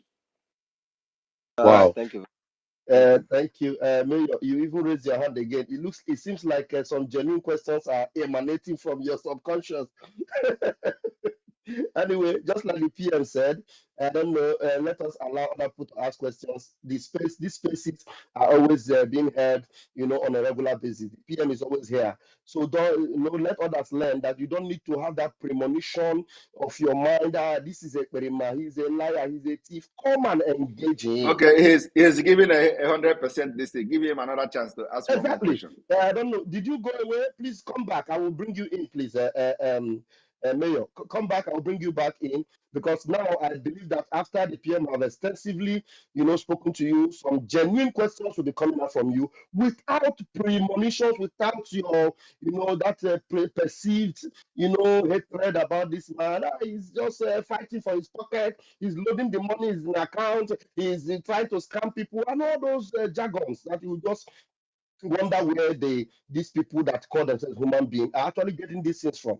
Please come back. We are going to engage you.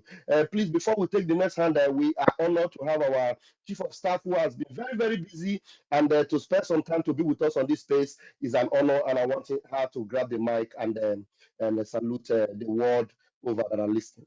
Chief of staff, please, you're welcome. Yes. Welcome, everyone. Can you hear my voice? Loud and clear, ma'am. All right. Thank you so much, Honorable Pastor Van Van Van. Thank you so much, His Excellency, the Peace Ambassador, Prime Minister Simon Ekpa. Thank you so much for all the cabinet members, de facto leaders that are here listening to this space. Thank you to Biafrans and friends of Biafrans listening here today. Again, my name is Dr. Ngozi Orobres. I want to use this opportunity to thank all of you for devoting your time to be here and listen to our Prime Minister as he expounds on the United Nations International Human Rights Treaties today. And before I go into the few things I want to talk about, Pastor Van Van Van, I wanted to thank you for the courage and what you're doing to make sure that we decipher some of the sycophants we have in Biafra land that parades around a Twitter space, using different demeaning words, different names to refer to the Biafra restoration, to our prime minister, and to different people. I know the person that the last speaker, I know, thank you so much, PM, for having the patience with some people like that. But I can really tell you that some of the questions, choice of words, and some of the ideas that this individual, if I am sure, as Honorable Van Van Van has expounded, is the same individual on Twitter, has really done a lot of damage to this struggle. The question he asked about how are you going to stop the attack on military personnel? I know at maybe PM you didn't really hear the question very, very well, but that was what I heard, and I think that's what he meant, that maybe we are attacking military personnel. But I think I wanted to make this individual to understand that when you have rehabilitated and reintegrated terrorists being shipped into Biafra land, attacking our people and killing our people in different ways, we will have no mercy for them. There will be no reduction. There will be no stopping of any attack on these reintegrated terrorists that are parading in Biafra land, killing our people, maiming our people, burning our homes. So I believe the PM didn't really hear your question in full, but to answer that, any reintegrated terrorist in Nigeria, in Biafra space, wearing Nigerian military uniform, Nigerian police uniform, Nigerian security uniform, in any Biafra territory, they will continue to be on the receiving end until they leave Biafra land. I know you talked about something about controlling our Biafra liberation first, what they say, what they do. That's really none of your business.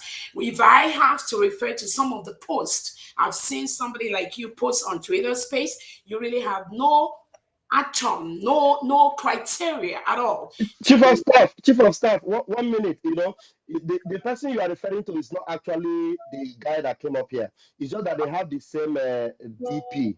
That one is a different, It's a different person. Okay.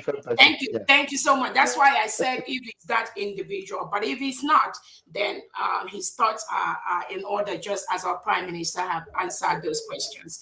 So let me quickly talk about the Nigeria being a crime scene. I know PM has talked about some of the human rights treaties that Nigeria have been disobeying. And we talked about our leader Nnamdi Kanu, whom the United Nations Committee has already told Nigeria to release Nnamdi Kanu and compensate him. Nigeria has violated that. Nigeria has refused to follow the instructions of the human rights treaties which they've signed. I talked also about the right of women, the right of children. Nigerian government has made most schools in Nigeria, especially in the northern part of Nigeria, to be shut down. Kids don't go to school. Women don't move around safely anymore. Most of the schools are being invaded by these terrorists. They go to schools, they kidnap kids. This happens every now and then. They kidnap school children. What is Nigerian government doing about it? Absolutely nothing. And we're going to talk about the inhumane treatment, the freedom of expression, the freedom of speech. All of us are aware of how the Nigerian government, using the National Broadcasting Corporation, shut down different media platforms once they say anything against the Nigerian government. These are part of the international human rights treaties that Nigeria has signed at the national level to allow freedom of expression, to allow freedom of speech. I'm not going to talk about using Boko Haram, using the Hamas leaders, and attacking innocent people. Extraordinary rendition. Nigeria is part of that. Civil disappearance of innocent Nigerians. They clamp down on people that march. They end bad governance. You all were witnesses when some young kids were brought to court by the Nigerian government. We have juvenile courts. They refuse to use that. And these kids were captured during the 3 months ahead when they did the end bad governance, and they remanded them in prison for the past 3 months. They just brought them to the court last week. These are rights that Nigeria signed, and they have continued with impunity to destroy these treaties that they signed. So Biafra is the only hope. Biafra is going to come in and correct these faults. Nigeria is a crime scene, and anybody that cannot go talk anything good about Nigeria, about Biafra, they need to tell us what is the other alternative that they have. So on that note, I'm not going to go into that much, but again, most of the international instruments Nigeria has signed, that Nigeria has been part of, one, they don't respect that. They destroy that. Nigeria still give death penalty. The other day, they sentenced somebody to death penalty in Nigeria. And these are some of the treaties they were part, and they signed. They're not going to do that again. So on that note, I just thank everyone for listening. And Biafra is here. There's no going back. There's no choice. It's not a matter of whether somebody likes it or somebody does not like it. The Biafrans have decided we have the power to self-determination. It is our right, and we are taking it, and nobody will stop that. Thank you so much. Wow. Wow. Thank you so very much. Our Honorable Chief of Staff, Dr. Ngozi Oraboeze. The whole world is watching, the whole world is seeing it. This is the generation that will restore Biafra. This is not just a facade or a mirage. This is real. Very organized government led by this prime minister, well inundated with world affairs. Everything about this freedom is top notch, and we are going home. Thank you so much, Dr. Ngozi Oraboeze. And I think that brother, you didn't come back. I don't know, PM, do you want to respond to give us an addendum to what the Chief of Staff has said, sir? No, we can wait for the next, if there is any other question, and then I will have like 10 minutes. 10 minutes more. Thank you. Okay, sir. All right, let's take this hand that is up.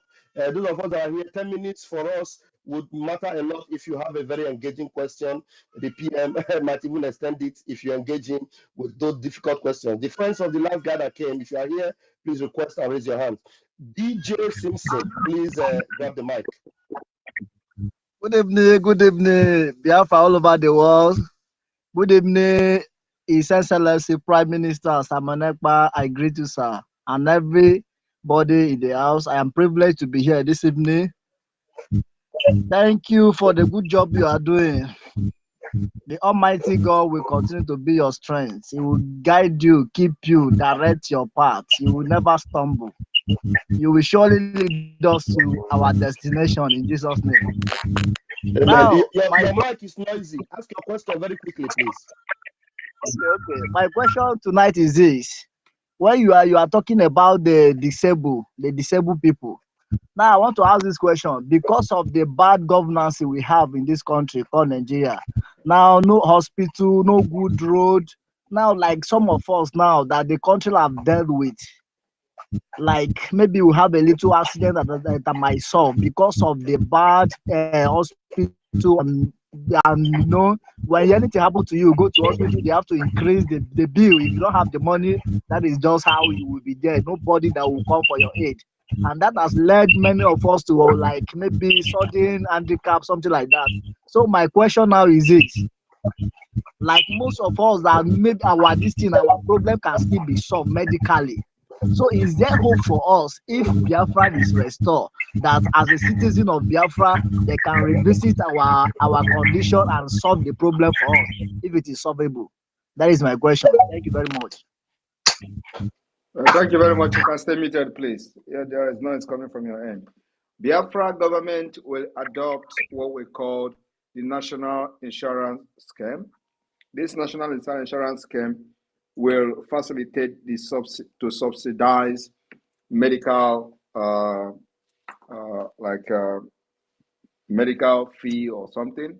So if you go to doctor or you have issues like you have just said now, first of all, the national insurance scheme will subsidize it. So if it is something that will cost, let's say, 50 a gemma, 50 a gemma, for example, the national insurance scheme will cover like 90% of this 50 a gemma. So you are only going to pay 10 a gemma. So that is for a start. So what does that mean? What it means is that everybody in Biafra will have access to medical care, whether rich, poor, whether you are employed or whether you are unemployed. You're going to have access to medical care. That is one of the most important and the first priority of government, providing health care to the citizens, making sure that nobody is left, to die out of as a result of sickness. So it is one of the things that Biafra government will do, making sure that we provide healthcare service to every citizen of Biafra. And so if you have such problem, and you want to revisit the problem that Nigeria created for you by not providing adequate healthcare to solve these health issues. Yes, you can revisit. It can be revisited, and you have to receive the best medical attention available on this planet Earth, because we're going to make sure that the Biafra hospitals are well funded, well equipped with the state-of-the-art facility to make sure that we meet that. We are looking at where there is going to be a medical tourism in Biafra as a nation. So it's good that we're going to have medical tourism because the best doctors in the world are from Biafra land. The best nurses we have in the United States, they are Biafrans, and I don't think they're going to be there, wasting time. Everybody is going to come back home to bring their expertise to Biafra to build our nation. So you're going to receive the best treatment ever. So we're going to make sure we invest on the medical tourism in Biafra land. So yes, to answer your question, it is possible to revisit your problem. And like I said, the National Insurance Scheme of Biafra will cover percentage of your medical fee in subsidy. Thank you. Wow. All right. Thank you. Thank you Yeah, very there's so much. much noise from your background. Thank you very much for that question. Please just go down, let other people ask questions. The noise is too much from your end, please. Just bring yourself down. I'm trying to do that. I couldn't even do it. DJ Simpson, Simon, bring yourself down to the listening mode, please. Mayor, I'm trying to bring you back, but it's not allowing me. I don't know who else is there. It's me again. Do you want to raise a question?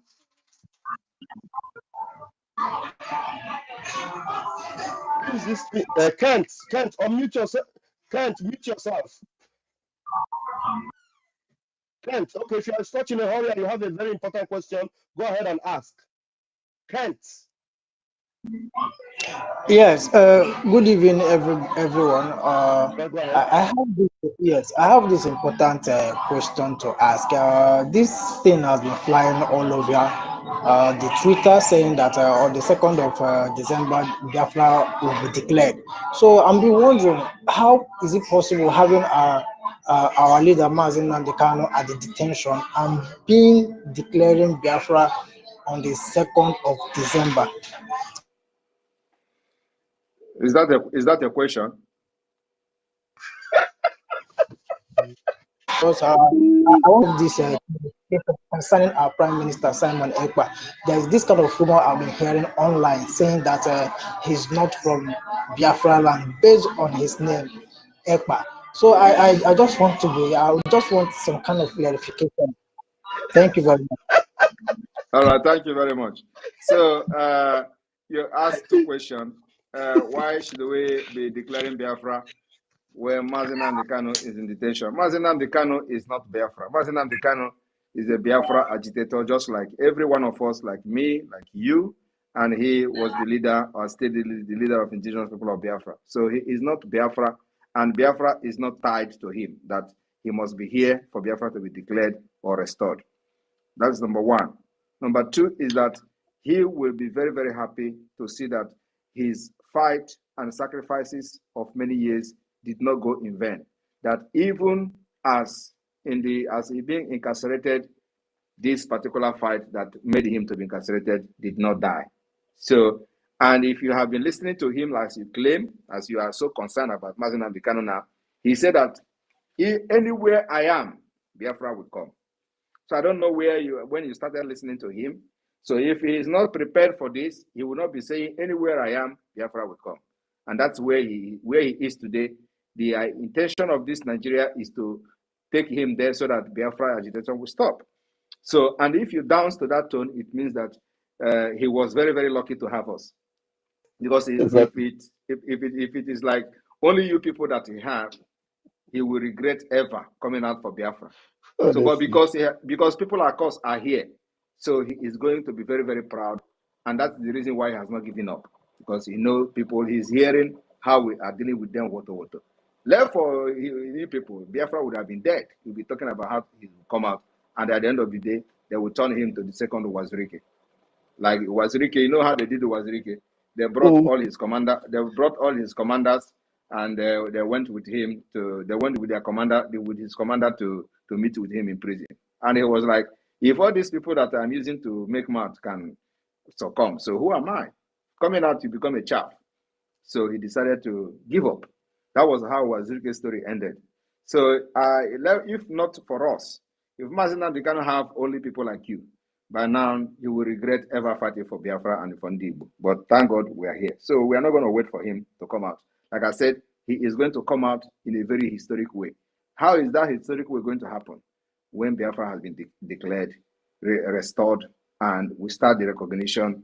Before you know it, we will capture all their big fishes and exchange them as in exchange for prisoners, exchange them for political Prisoner prisoners. swap. If we swap, if they refuse to release him, that's where we are going to go.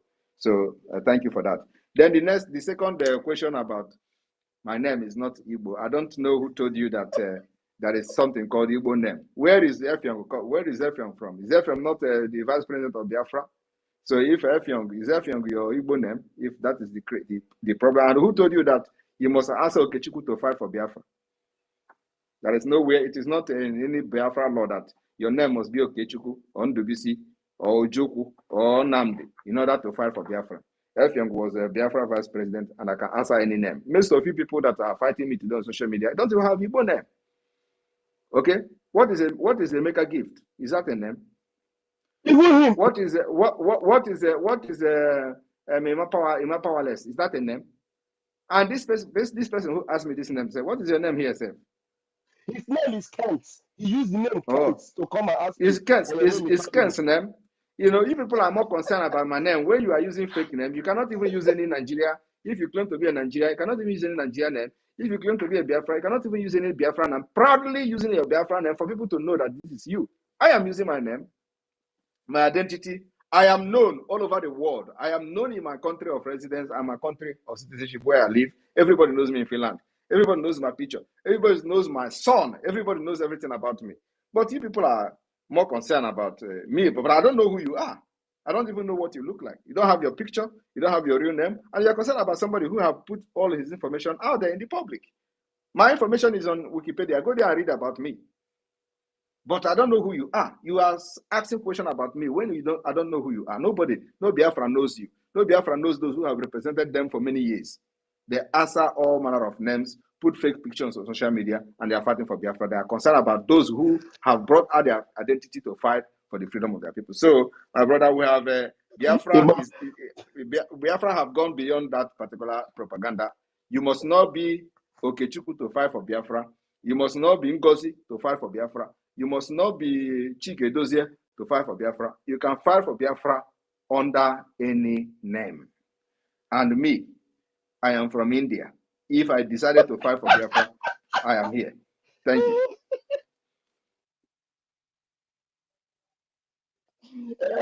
Chike, a more powerful, a ghost. And now Mayor is back, PM. There are some hands that are interesting that have raised their hands. Mayor, you can see the kind of people I call Okoko, so that now you will understand better. Mayor, we want to invite you back. Please, Oluwa Nusi, please don't go anywhere. Let us take Mayor. One more question from Mayor, then we'll take a question from Oluwa Nusi. I hope this one is going to be interesting. Mayor, please go ahead. You have the mic. Mayor, can you hear me? Mayor, can you hear me, Mayor? I don't know if Mayor can hear me. Since Mayor, we wait for Mayor to come back and hear me. Oluwa Nusi. All right. Please, I came up to correct some impression. Madam Ngozi or No, WC. don't worry, Mayor, I've responded to her. Don't worry, please. I don't want this to overflog it. Dr. Ngozi, Okay. you are using the DP of a fellow who has been battering and they have never come to engage us here. I was curious about your picture. That's why I actually brought you up. So that Igbo, that there's one page called with Igbo, whatever. I don't know if you're associated with that page, but your questions today have been engaging and our PM have engaged you. Please don't go into what our chief of staff has said, because it is your DP that actually got us curious to bring you up here. Thank you very much, Mayor. Except if you have another question, do not respond to what our chief of staff has said, please. All right. Thank you. Thank you. Thank you, Mayor. All right, Oluwa, please grab the mic. You are welcome. Good evening to every one of us that is in on this space. I greet you, Mr. Samepa. I greet you. I give you honor with everything that you have been done in Biafra movement. That is very, very good and very interesting. All of us that is following you people. Actually, I'm from Yoruba land, so I'm one of the freedom fighter for Yoruba nation. So I'm so very happy for what you have been done. I was so very, very, very, very, very, very, very impressive. So I'm so very, very happy. Sir, I just want to tell you something. There's one thing that you said that time that I listened to when you said that there's a lot of news that you are working for Nigeria government, that you are working for someone is raising you that you should destroy Nigeria. That is how it be. If you look about Ship Sunday Adiemo Igbo about the news that they are bringing out about him. Some people are saying that Tinubu have given money, and some on the time of the regime of this man, what they call it, before the president or the present president that is there, which is Tinubu, that is there, that he have given Sunday Igboho money that he should not fight for Yoruba again, that it have shut him up. Later, some people say that it is Tinubu that who is working for. That Tinubu have give Igbo money that it have shut up his mouth. But with all the news, with all the propaganda that is coming out, we still thank God that Sunday go, all what they are saying is not true. So there's no how this thing cannot be come up because if you say you have if you can if you say that you are a freedom fighter, a lot of challenges will come up. A lot of challenges will come on. There are some people that will love you with what you are doing, and some people that will hate you with what you are doing. Please, are you hearing me? Yeah. Hello. You're very clear. You're very clear. You have 1 more minute. Go ahead. Okay, sir. Okay, sir. So there are some people that will say that I know what you are doing. You are making a terrorist in the country, and some will love what you are doing. I know that well, God will help us, and we are going to leave this slave country that we are. I was saying, I'm in Nigeria here in Yoruba land. There is a lot of suffering here, lot of suffer. There is a lot of people that is suffering. There is a lot of people that is suffering, and this just people, these animal people, they don't care about the people that they are governor on. They don't care about us. They don't care about poor people. They only care about themselves, and they only care about their family. So, sir, I just want to tell you that, please, sir, keep up the good work that you are doing. Don't look at anything that they are saying, and then I will just advise all our fellow that is following you and all the people that love Biafra. Just keep your mind in one place. That yes, one day Biafra will come to free, and Yoruba nation will come to free.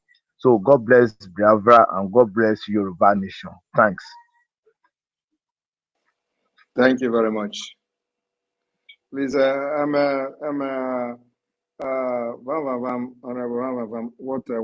minutes do we have left? Thank you. Okay, so we have 4 more minutes. Maybe we'll take 2 more questions, sir.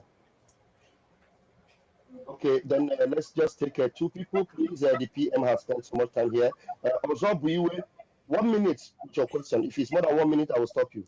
And then after that, please, we're going to take the last one. It's me again. 1 minute, please. Let's do that. Thank you.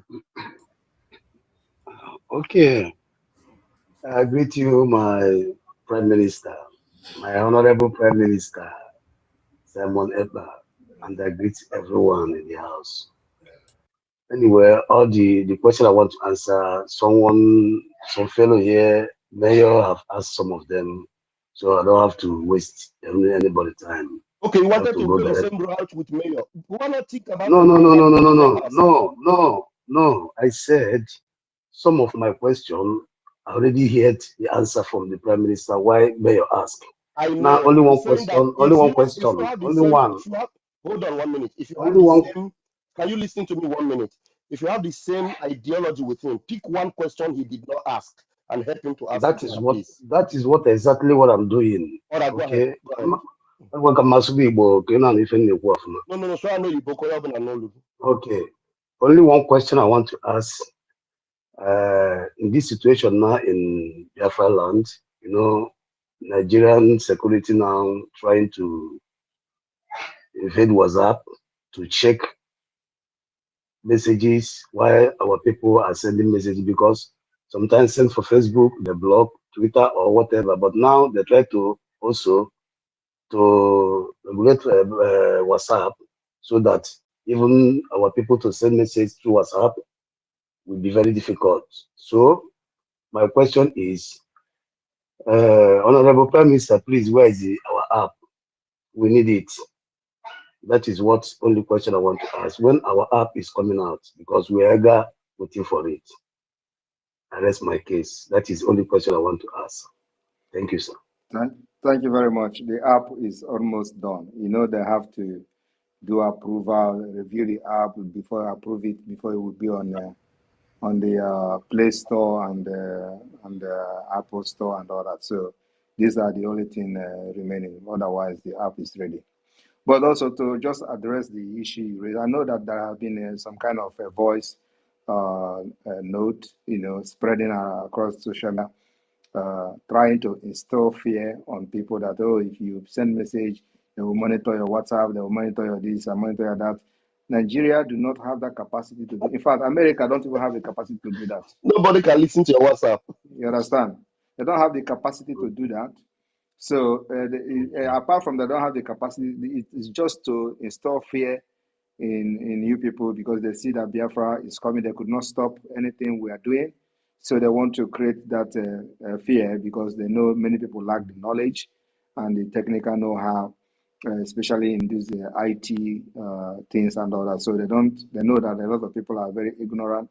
So they want to just push that on the air so that they will limit the level of communication about Biafra and the more, because if you listen to some of these idiots at the National Assembly, they say, oh, if something is not done, Nigerians will start believing Simon Ekpa. I don't know whether you heard one of the senator from Ebonyi State, the idiot, is it Ebonyi State or something, was saying it that they have to do something now, otherwise, before people start believing him, that will be a problem. So, if how many of them can conduct election where 50 million people will vote? So but we have done it, the Biafra government. So what they are trying to do is to install fear so that people will stop communicating and the information about Biafra and the awareness will stop spreading as it is now. That is the reason. The reason why, you see, when we call for sit at home now, the message will spread like wildfire. In fact, everybody if I make a video now and they say that we should sit at home in the next 2 days, before you know it, it will spread everywhere, including in the villages. So, and nobody listening to these criminals who never care about the people. So that's how our messages are spreading, and that's what I want to control. I want to make sure nobody will send message to their people again about, oh, that is sit at home or something like that. They don't have the capacity to control whatever you do over how many hundred millions of people do in WhatsApp. It is impossible. Thank you. Thank you, sir. Thank you, my PM. Yeah, WhatsApp is end-to-end encrypted. Please, we are going to engage in the media again with that video and educate you and the world and know for people to know that that is just a lie from the pit of hell. Now we have it's me again. Please bring your question, please. Yes. Good evening, our PM. So many things to say in this regard. Since you don't have you have limited time, I will ask our minister Raf to bring in this Lena, so he will be part of it. And when next our PM come up, I will ask. Okay, thank you very much. Thank you. Like Lena's son have been up since. Lena, you're going to be the last person to ask the PM question tonight, and I'm sure you are blessed to be involved tonight. Lena, please unmute yourself. You're the last person to ask the question tonight. Lena, are you there? Oh, I asked her to ask question and she disappears. Pathetic. Anyway, Success, please, your end remarks, and then the PM will take over, and then we'll end it here. Mazi Success, if you're still active, please, can you just one or two things, and then the PM. All right. Good evening, Mazi. And I must say that this space briefing tonight has yielded a lot of results. And in a reminder, we are law-abiding citizens, and whatsoever that concerns human rights, as regard to any shape or form, we are ready to practice it in Biafra. So we back our PM, and we back everything he is doing ahead of December 2nd and beyond. And I want fellow Biafrans to make sure they follow him, read all his articles, all his informations, and everything he posts, because that is the only place, that is the only page we get the authentic information. If not that page, every other page is just a secondary. So don't come in our next space and start maybe trying to take us back over what we have passed for years. Go back and start scrolling down, reading the Prime Minister's tweet. Whatever he sees there is just simply but the truth. That's just it. So Prime Minister will not disappoint us. and hopefully by December 2nd, the curtain that has been used to demarcate or partition Biafra will collapse. Thank you all. God bless you, and God bless the United States of Biafra. My PM, sir. Thank you, sir. We appreciate you, and dear fans are happy. All right, thank you very much, all of you, for staying here up to this point. At least over 1,400 people or 500 are still here towards the end of this space. I will be coming again to brief Biafrans as we, more of the other development as we going closer to our convention in Finland. And for those who are doubting Thomas, please pay attention to the beginning of this convention and the kind of caliber of policy makers, think tanks from different parts of the world that will be in the convention. Those that will not make it will also be part of us either visually or in other way, like videos and all that. So everybody knows that Biafra is the only solution now, and there is a clear pathway to freedom, which will restore peace and stability in Sahel and beyond. Thank you very much for being part of this. Always come here to ask questions. If you have those people that are always having coconut head, tell them to come to space. We'll give them opportunity to ask questions so that their concern will be addressed, and then those who do not know what is going on can also be educated about the freedom for Biafra. Everybody who is a Biafran is a Biafra. We're not going to kick anybody out of Biafra land, but then for those who have what it takes to support the struggle or the freedom or the liberation and they refuse to do that, we have a way to get them paid for it. Thank you very much. May God bless all of you. From here, from me, is good evening.